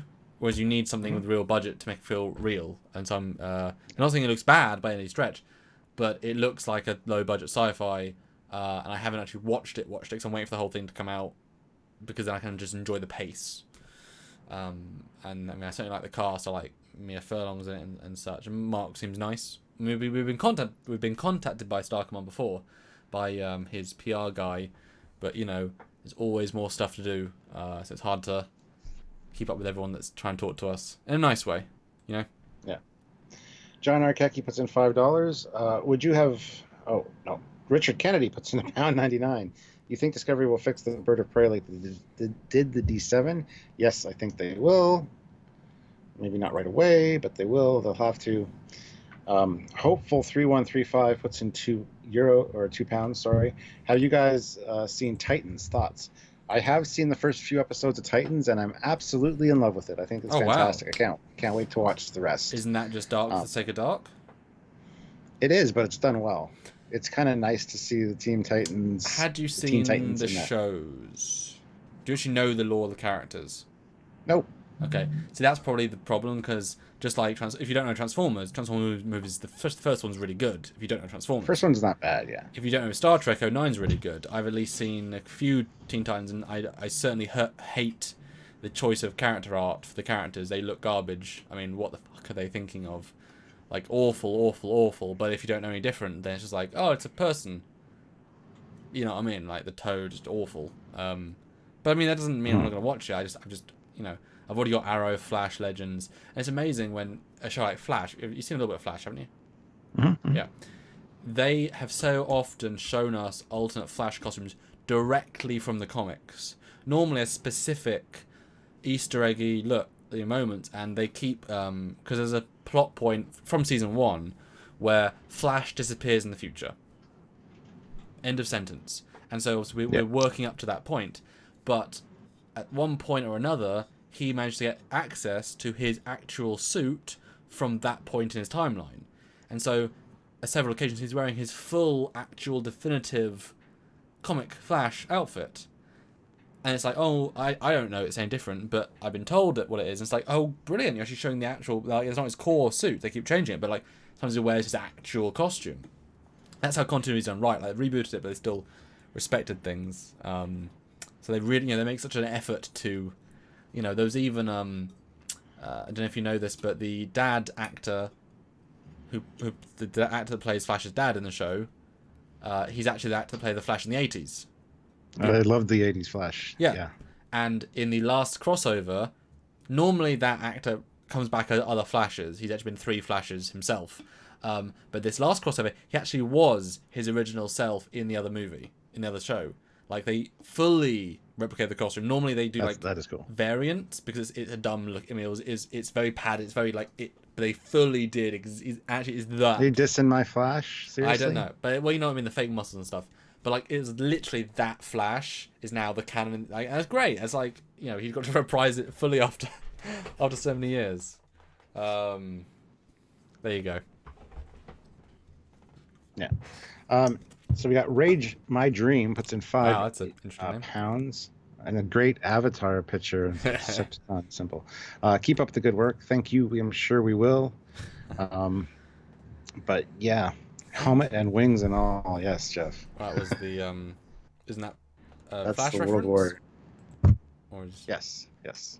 Yeah. It's like one of the original Flashes with the old World War I helmet with the wings on it. Yeah, exactly. Yeah, and it's like that's one of the many. Well, let's talk about Picard again, because we're off topic a little bit. Sound of the Flashes came out in the 1990s. Sorry, I didn't watch it. I don't know. Sorry. So yeah, let's go back on Picard, Stuart. There was a fun conversation of. That's the thing. If you guys super chat, we're forced to talk about what you talk about. And thank you for the support so far. But keep supporting, and we can keep talking. That rhymed. So the Picard show, though, 3 seasons. Does that imply that he's in for 3 seasons? Because he didn't say, we've got a plan for 3. It doesn't mean I'm in for 3. I think he's actually in for 3. Well, I'm hoping so. I would like to see 3 of his character being continued. That being said, I kind of like the idea of him kind of carrying season 1 totally on his back, introduce some other characters that we get to know, and then kind of branch off and follow them, where he takes more of a hiatus and shows up occasionally to continue his story arc, but not as demanding on him as an actor to be there like every day for 14, 15 hours filming, because I don't think that would be very good. So either way, I'm fine with. I kind of like the idea of introducing like a new bunch of Star Trek people with him there kind of all the time, but not every scene. Does that make any kind of sense? It's not going to be specifically driven with him. I mean, season 1 should be, but after that, I think it can he can step back a little bit from that, and I would be totally fine with that. Yeah, I mean, he's he should be the wise old sage. Mm-hmm. In a sense, the character's earned enough credibility and development to be that. But, I think the smartest thing for them to do is to, build up. He's the lead. He's maybe his second in command is possibly a great man, woman, alien. That person takes command in the second season. He gets the desk job because he needs to be in Starfleet command to help, helm things. But he's still brought in, Sarek's pretty regularly in the Discovery. He's the ambassador. He's whoever comes on. The first season it's all 13, all 10. Second season 5 with comm signals for 3 more. Just simple missions. Yeah. The last one he's in all of them, but in flashbacks, new flashbacks to help deepen the plot, and 3 real appearances and 2 communication. Mm-hmm. So and then by the end he retires. Because now the character's getting older after extra years, but he chooses to retire because he chooses to. You know. I think that's a great idea. But it should definitely be in more than one, because it also gives us the chance. Because if, just like Discovery, it's not what we deserve in season 1, they have the ability to change course. Like I said, I wish. I mean, wouldn't it have been amazing if after Generations there'd been like a 3-year gap and said, "Surprise, motherfucker! We're making Kirk's novels where the Borg suffocate him and he's back, resuscitate him," and like those are pretty good stories, you know. And it's like, oh damn, Picard's back, Kirk's back, and he's doing really awesome things, and he's in the TNG era, and he's kicking ass, and blah, blah, blah, you know, awesome. You know, give him another chance, you know. But they can easily ruin Picard. They can't ruin who he was, especially if you think about his start was such a dodgy, like old, you know, grumpy old guy. He only got good at a certain point. He wasn't written good at the start. You know, he was definitely honourable at the start, but you wouldn't want to like him. He wasn't like the relatable, nice captain that you'll like. I don't know. It feels like such an easy show to make. You know what I mean? It's also such an easy show to screw up, which is the concern. Because surely season 1 should be fan service the show. You know? Yeah. Make it about the fans. Get the audience back in, paying every year for that year. And then season 2, you take us in a really new direction. You know? Do you think this is going to be behind a paywall as well? Well, it's going to be a CBS All Access? The problem is that it's a smart thing to do. I said this at the time. Everything is going digital. That makes sense. You know, I would rather watch it when I want to on a streaming service than at 7 p.m. on a channel I haven't got. You know, watch on CBS at 7 p.m. American on actual the channel. Okay, yes, people can watch if you own cable, but where am I going to... You know what I mean? Like, where are you going to watch it? Am I going to watch it? You know, obviously you watch it on TV, but, you know, we'll watch it digitally. Yeah, on Netflix is obvious. Week by week, just sell, you know, Netflix rights to the world. Or do, like, day before on CBS All Access, next day on Netflix, you know, for the entire world. Because, like I said before, if part of the CBS All Access scheme was that if you buy these shows, you will get shows you want. Because we are funding your shows. It's not advertisers, it's not whatever. We are funding you. And so if we manage to get 2 million sign-ups, we'll remaster DS9. If we get 3 million, we'll remaster Voyager. If we get 4 million, we'll make an anthology. If we make 5 million, you know, if they make all these, you know, if that was part of the, like almost like an Indiegogo with stretch goals, you know. Yeah. Like, that's what you want. That's the control. And then, if the right people are in charge, like Kevin Feige over at Marvel, who controls, who's basically who's been the leading force behind the Marvel domination of the cinema, he's the one in charge of all that. He gets so much like credit. He approves all the scripts and stuff. I mean, that's him. If we had one of those for Trek, unlike Alex Kurtzman, then it could thrive and be amazing. And then you could do some really cool things. It's not rocket science, you know. It's so easy it hurts to see the way it's gone. If we get 7 million subscribers per month, we'll 4K remaster TOS. It's in 35mm. Just do it. You know, same with TNG. We'll re 4K it. You know, we did all the clips. Okay, CGI a bit hard, but you know, we'll do some 4K. We'll do 4K of all the movies. You know, you pay, you vote with your money. Okay, at some point, I've diminishing returns, but you know, it's per month. You know, you could count. Okay, say right, we need another 60 million to make, you know, motion picture 4K, and that's the entire budget, and paid by you guys. Okay, so we need 8 months of 9 million people. Okay. And because you're paying it monthly, then you'll start at production now and you show screen caps and by, you know, the roadmap. If we keep this going, by 2020 you'll get this, by 2020 you'll get this. And it's just like, and if it's CBS All Access, the entire world could pay. Like, make it global. Don't make it just America. Are you stupid? Make it worldwide. I don't understand, because it's a rights issue, I guess. What was the point making it America exclusive? It makes zero sense to me, because really, Star Trek is a worldwide phenomenon, so make it available everywhere. If someone in Africa, in the poorest town of Africa, has a nice TV and wants to watch it on CBS All Access, let them. You know, like seriously, in the audience right now, what is the reason that CBS All Access is America only? can you give me one actual reason why that could possibly be the reason? Beyond just being beyond the world and America being America-centric. I mean, we both know this, and Temporal Anomaly, I've got at least 12 out of 400 comments saying, wow, they're all British, that doesn't work, feels really weird. And it's like, well, it's the United Federation of Planets. The Intrepid in TOS had all Vulcans on board. Just saying. Yeah. Maybe there's an all British ship. Yeah, but you know what I mean? Like, or all the British people hang out together. But the nationalities don't matter. So it's weird that Trek only had Americans. That's weird. That's always like TOS. Why is everyone an American accent? They shouldn't be. Are you telling me? It's a bit of a coincidence they've got 400 Americans on the Enterprise TOS, Connie. That's a really weird coincidence. Why is there not Belgians and Scottish and Norwegian? Like, that's weirder than having 8 English people. And so, America's been Americentric. That you always had that slight problem. Mm-hmm. I don't care personally. Who cares? Equal opportunity. You cast the best people. I don't care. But weird. Scott Clark puts in £2 and says, I'd love Wormhole Cisco to appear with Picard. I would too. I doubt Avery Brooks will come back for Cisco, though. Well, if he did, that'd be fantastic. What they'll do is they'll hire a helicopter. They'll fly over his house. And they'll just dump cash. Just drop cash. And they'll have a megaphone saying, Avery, this is part 1. I'm dropping 10 million. You get another 10 if you do DS9 in season 9. He's like, I jazz it up, I take the money, I spend the money. It's fine. The good thing about Cisco is he can pop up anywhere. He could show up in Discovery and be perfectly fine because he's a wormhole alien prophet, man.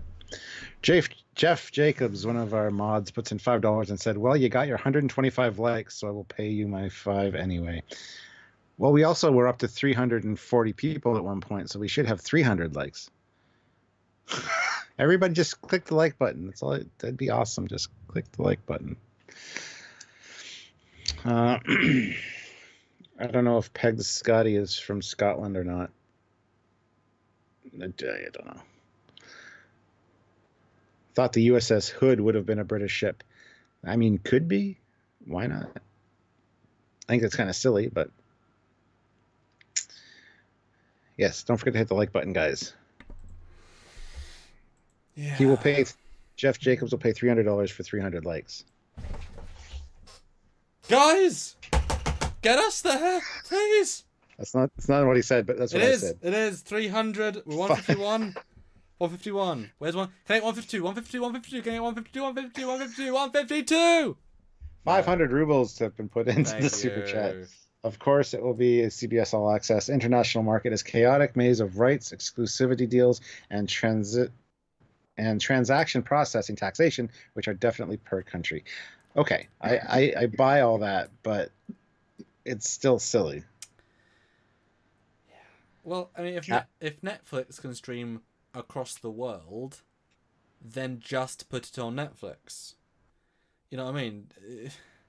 It's like Canada is it's just they paid the. I mean, Netflix also paid for season 1. That's why it's on Netflix. But then they try to double dip by getting their own money in America. That's their fault. I mean, they made these rights issues.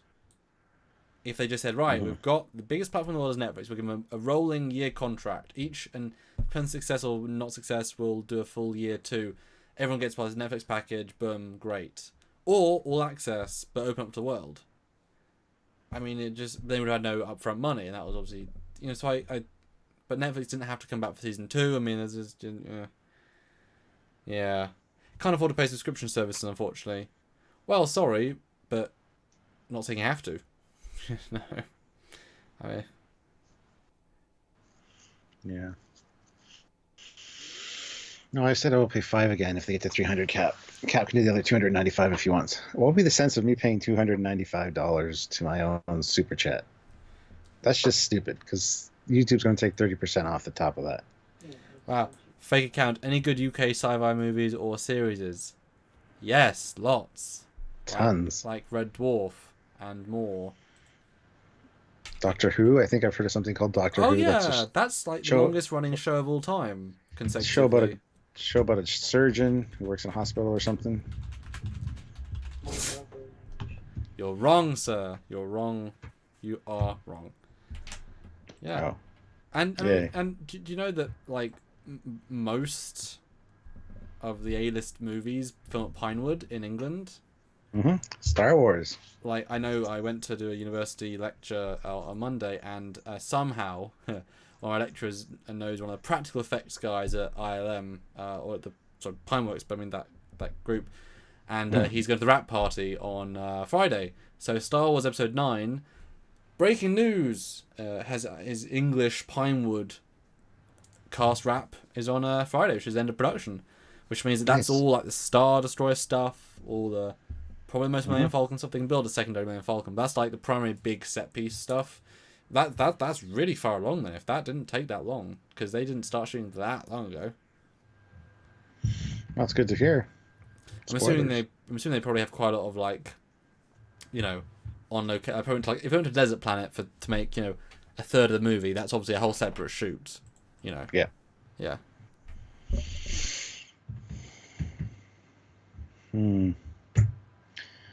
Yeah, so I mean, hopefully 3 seasons at least. It was just odd that the first thing that I heard he said was that it's going to feel like a 10-hour movie, which I would have been fine with a short, 10 episode miniseries. That would have been fine too, but then all of a sudden it got stepped up to 3 seasons. So well, now it is worth pointing out that his statement is just a statement he's saying. It's not an official statement. It's not even the director whatever saying it. And so yes, he says they've planned 3 seasons.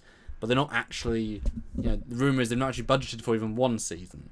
So currently there is not even a season 1 per se. Like, there's intent. I heard they were going to start filming in April though. Yes, I mean you can like release the money really quickly. You can hire people, book them without paying them. You still haven't technically started production. I mean pre-production. I mean you pre-produce movies that aren't actually funded yet. If you're smart, you just sort of. Because you have to also be ready when the money comes in. If you wait for the money to come in, then pre-produce for 6 months, you just use 6 months of money. Mm-hmm. So we'll see. But I mean, it depends how Discovery does as well, because obviously CBS All Access is what's paying for the Picard show. So if Discovery does worse or better, that'll affect it. I mean, would you rather see? I guess question to you: would you rather see the Picard show, which is a new show? It's not beholden to the contracts. Would you rather see that on All Access, or, I mean, do you have the ability to watch CBS, the network channel in Canada? No. No, so you couldn't watch it if it was a network exclusive. You just couldn't. Right. So they have to sell the rights to your country anyway via presumably the same channel. I don't know. And I think that's the reason that Discovery is being aired on the Space Channel, because the Space Channel is based out of Toronto, and that's where Discovery's filmed. So I think there was some kind of deal struck that way. I don't know if Space Channel actually contributes to the show's production. That could be the case. Well, there's tax breaks and stuff. I mean, they filmed it there. Yeah, well, it's exactly. Cheaper. Yeah. So it was in their best interest to give Canada a good deal on distribution. Yes. Which concerns me when it comes to the Picard show, because I'm not sure exactly if we're going to have it or not. Well, how did you watch Enterprise? I don't recall. It was just on TV in syndication. I don't remember if I watched it on the UPN. Did you not watch any of the shows live then? Did you watch Voyager or DS9 live? Yeah, I watched those live. How? They were on CTV, or City TV, which is another Toronto-based station. So okay, I don't know if just... So they can get right. I mean, it's just a case of rights. Just some other company gets them. Yeah. Yeah.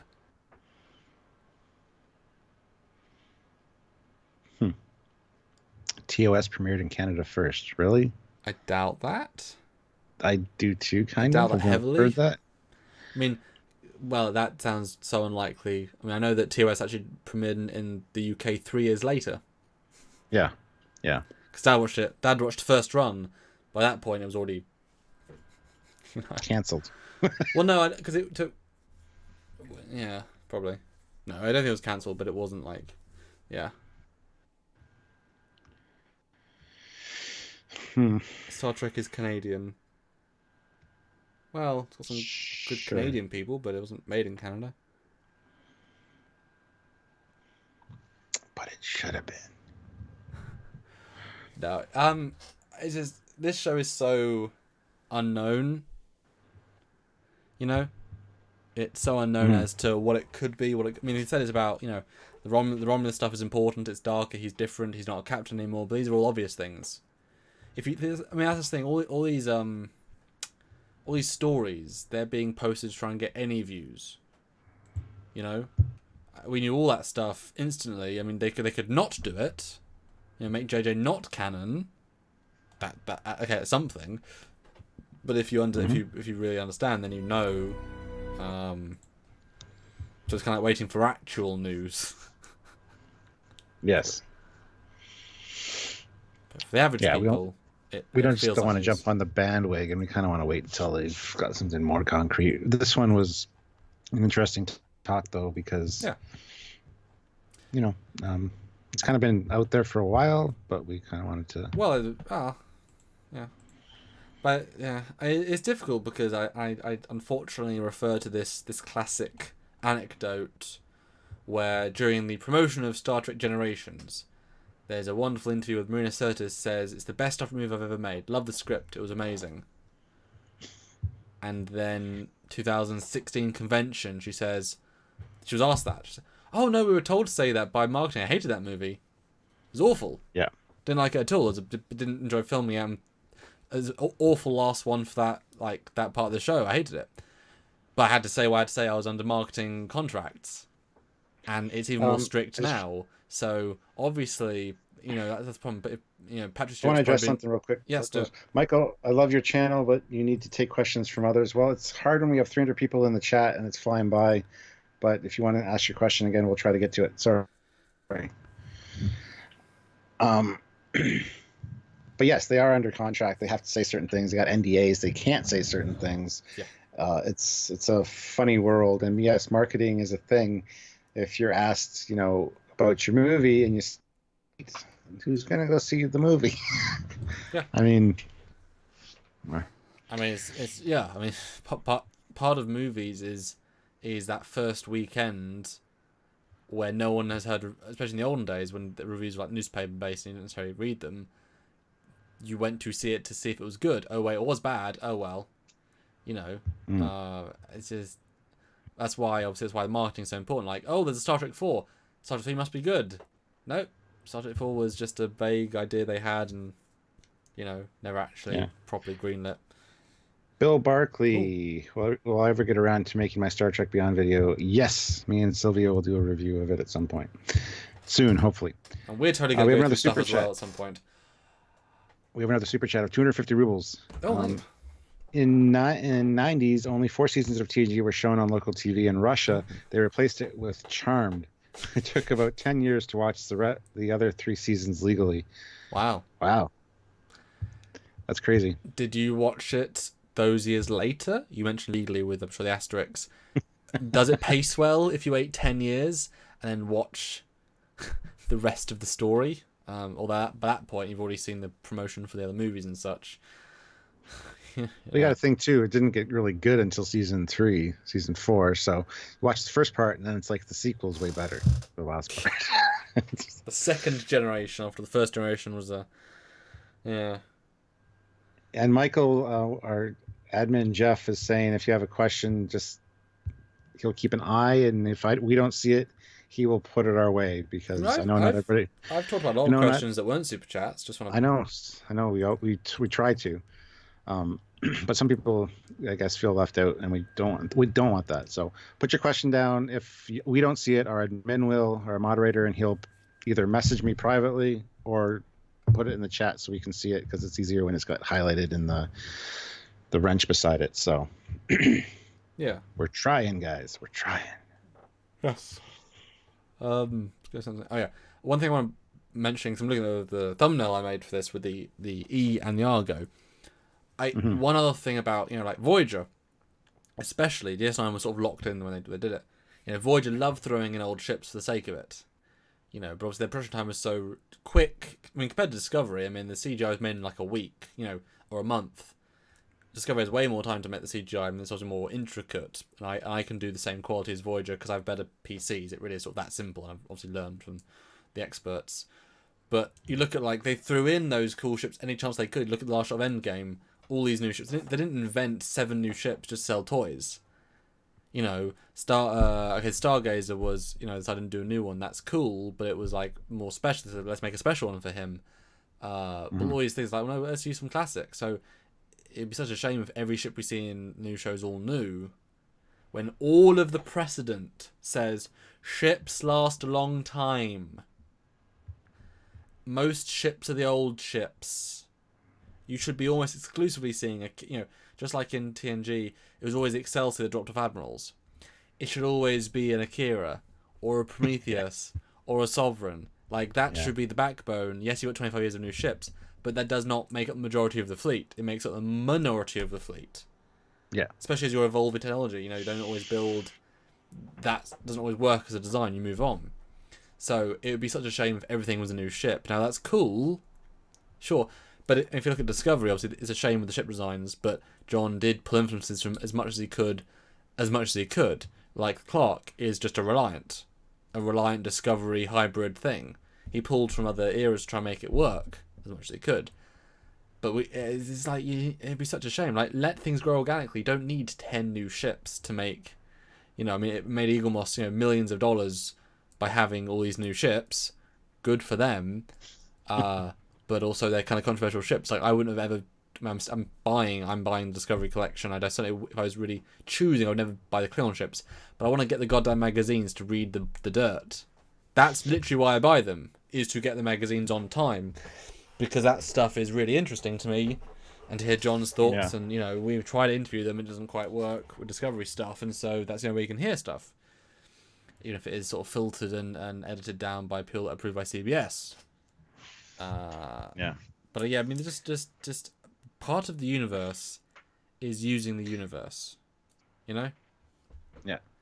Bass Clef Chef puts in $1 Canadian. Cool. And no comment because can't comment with $1 apparently. Oh. But that's okay. Thank you very much for the support. It means a lot. Oh, very long, interesting name. Discovery looks more advanced than Enterprise E. Thoughts? They're always here, by the way. They're always commenting. They're from Croatia. Nice. The ship itself.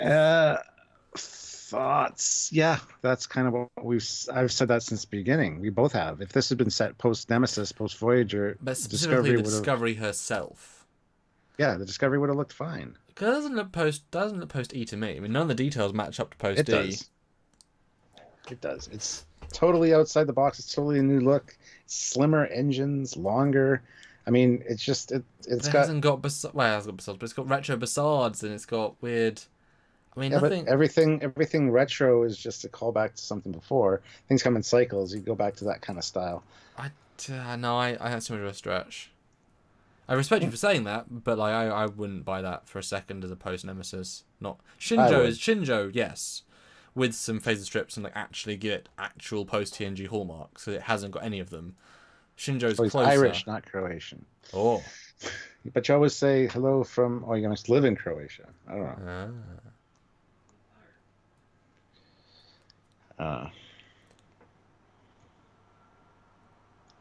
Definitely looks like a pizza cutter. Pizza. Now I want some. Good question by Stephen Summers. Okay, not talking about timelines or Star Trek in general. If they made a Star Trek series not involving anything before, other than the universe, what would you like to have seen? It's a good question.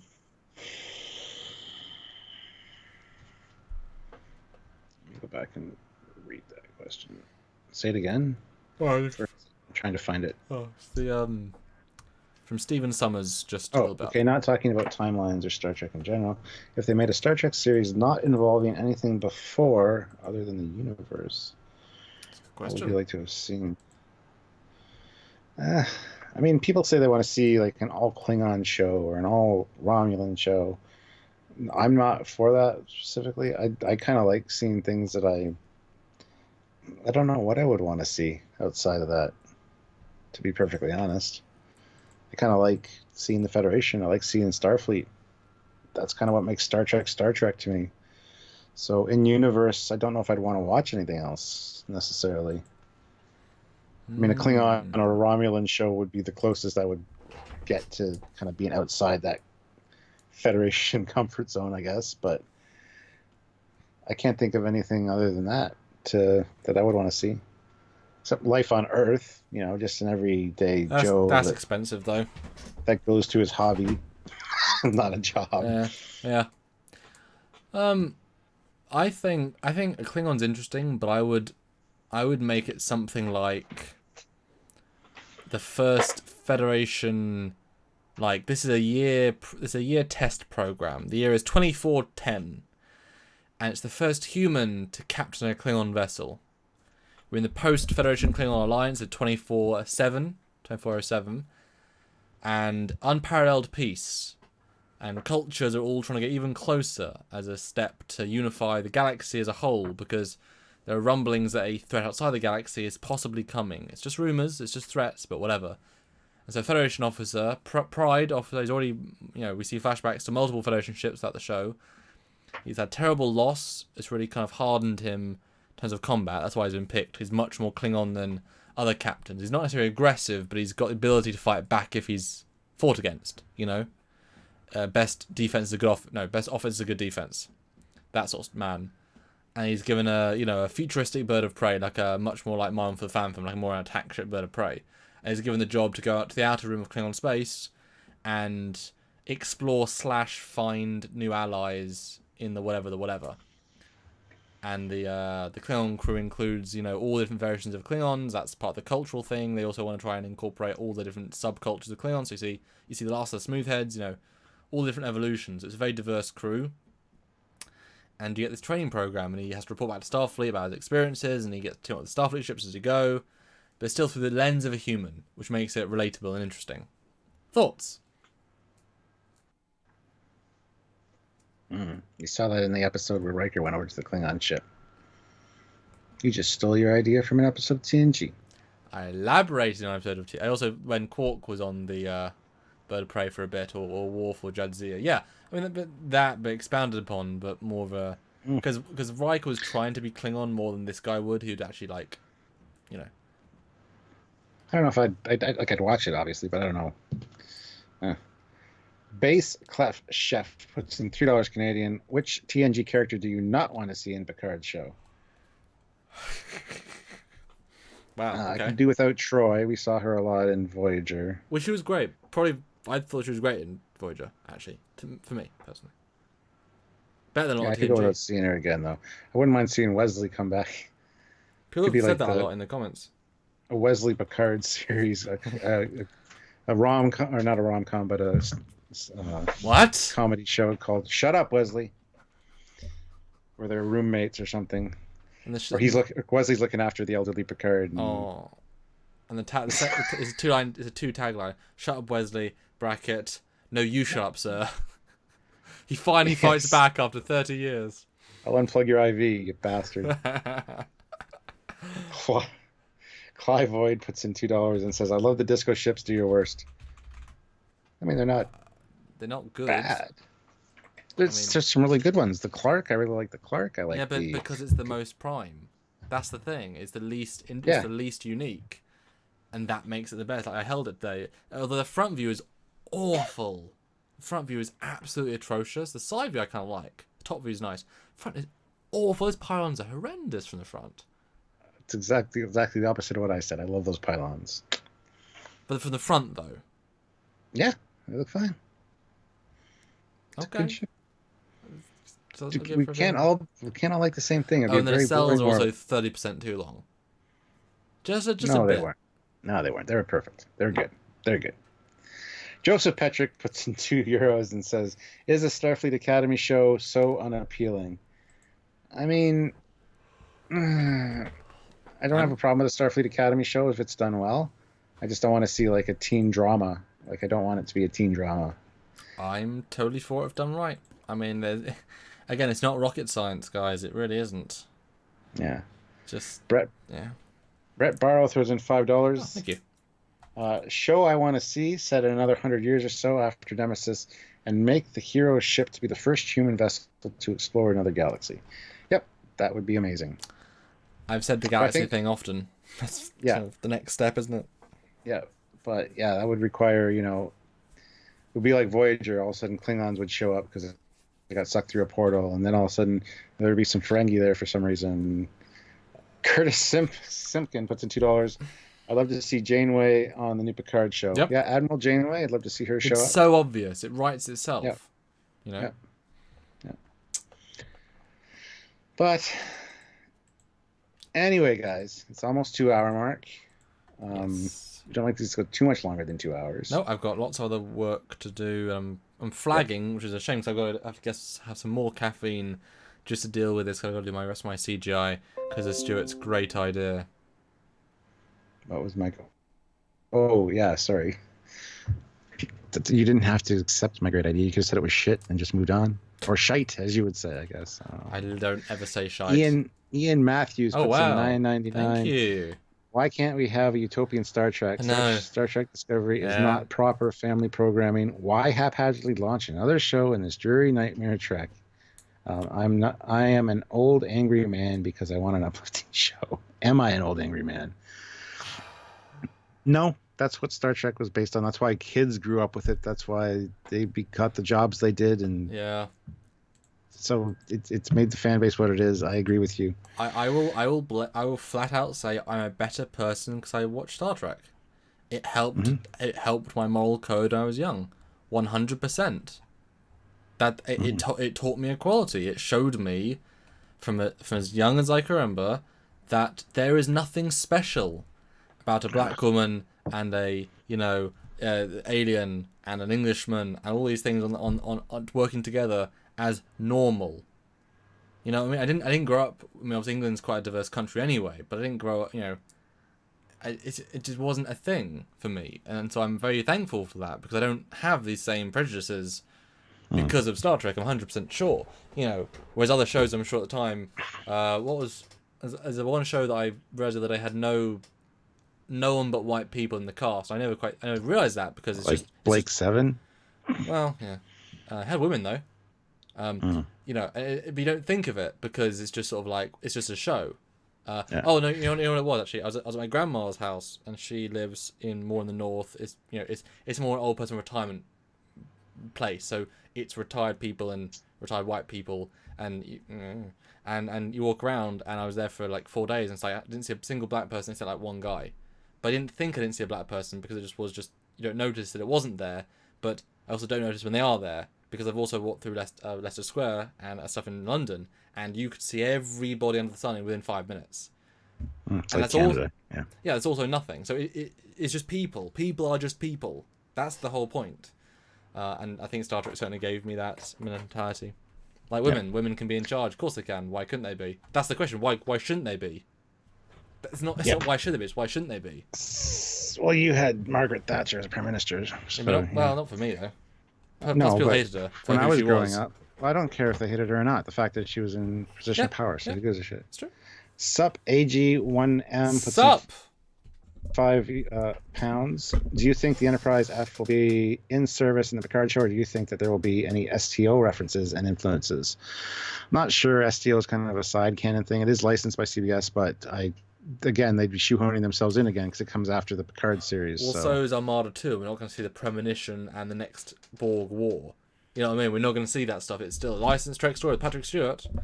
I do think though, I think they'd be smart to reference Stowe as we respect Stowe. We're not going to use your universe, but we're going to reference it. We'll bring in characters from Stowe. I mean, that would get some real fan cred because Stowe has been the best Trek in the last 10 years. End of story. There isn't any sort of denial. They really care, and they're not as strictly monitored, so they can do more stuff. I remember Thomas Maroney saying in the early days they were much more guided, or at least enforced. But then once they reach a center of trust, they just Zarkon D. Grissom put Picard with a stash. Let's try not to think about him drinking milk. LOL. The stash does look good on him. Yes. Speaking of the Orville episode, what do you think of the last Orville episode? I finally watched it. Finally, eh? Yes. I thought it was good. Very well done. Yep. It was exactly a season 1 perfection episode again. It was excellent. Had no bad points really, and it was a great one where that was clearly the way it was going. Like that was obviously their like Isaac subplot in a weird way, and it could have been weird, but they did it beautifully. I'm not sure I quite buy the ending, but it was and so they keep asking nicely. for predictions. Sorry, they keep asking for predictions for the next episode of Discovery. Are we going to do episodes predictions? But well, when there's more story that we know, we can, because it's like it's so different each episode. It's like I don't know. Probably, maybe, I don't know. Yes, no, something in between. Yeah, we'll see. Anywho, Samuel has stuff to do. He's getting tired. I got to go have supper and stuff. So I think this is it for this live. What? I have no idea what we're having yet. I hate when you ask me that because I honestly don't know half the time. Okay, but it could be the other half where you do. That's the point. Probably, nice. But we're gonna say goodbye now. But does Zarkon D. Grissom really, does he get the last super chat reward level? Does he really get that last? Does anyone want to beat him to the punch with the last super chat? Because you'll be the last super chat of this chat. I don't know. People like that.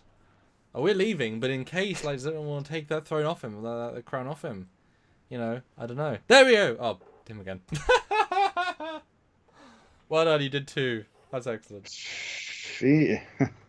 That's nice. Female captain, need ye forget Captain Margaret Alexander of the USS Saratoga, NCC 1887. Yep. Exactly. Star Trek 3, black female, wasn't an issue, wasn't a point, just happened to be. An Indian in the same film. Brilliant. There's a lot of them in TNG too, so. Yeah, who cares? Great, obviously. Yep. Oh god, you guys are cute, lol. Old married YouTubers. Oh. Pretty much, yeah. Yeah. Okay, so we'll see you tomorrow for another awesome live stream. Thank you so much for everything, guys. Really good stream. Really good chat. We'll find something cool to talk about tomorrow. We'll let you know. Look for the scheduling. For the post on the Facebook page. Yep. And for the notification from YouTube, because I'll do a scheduled event. So. And are you excited for episode 4 of Discovery? Because that's yes, I am. Very much so. That's coming soon for you, and then a day later for me, and we'll talk all that day. Ha! Yep. Ha! I goaded someone into it. Steven Fathry puts in $2. I'll take the crown. There you go, sir. The crown is well earned. Congratulations. Good night, everyone. See you tomorrow. Good night. Love you guys. Bye.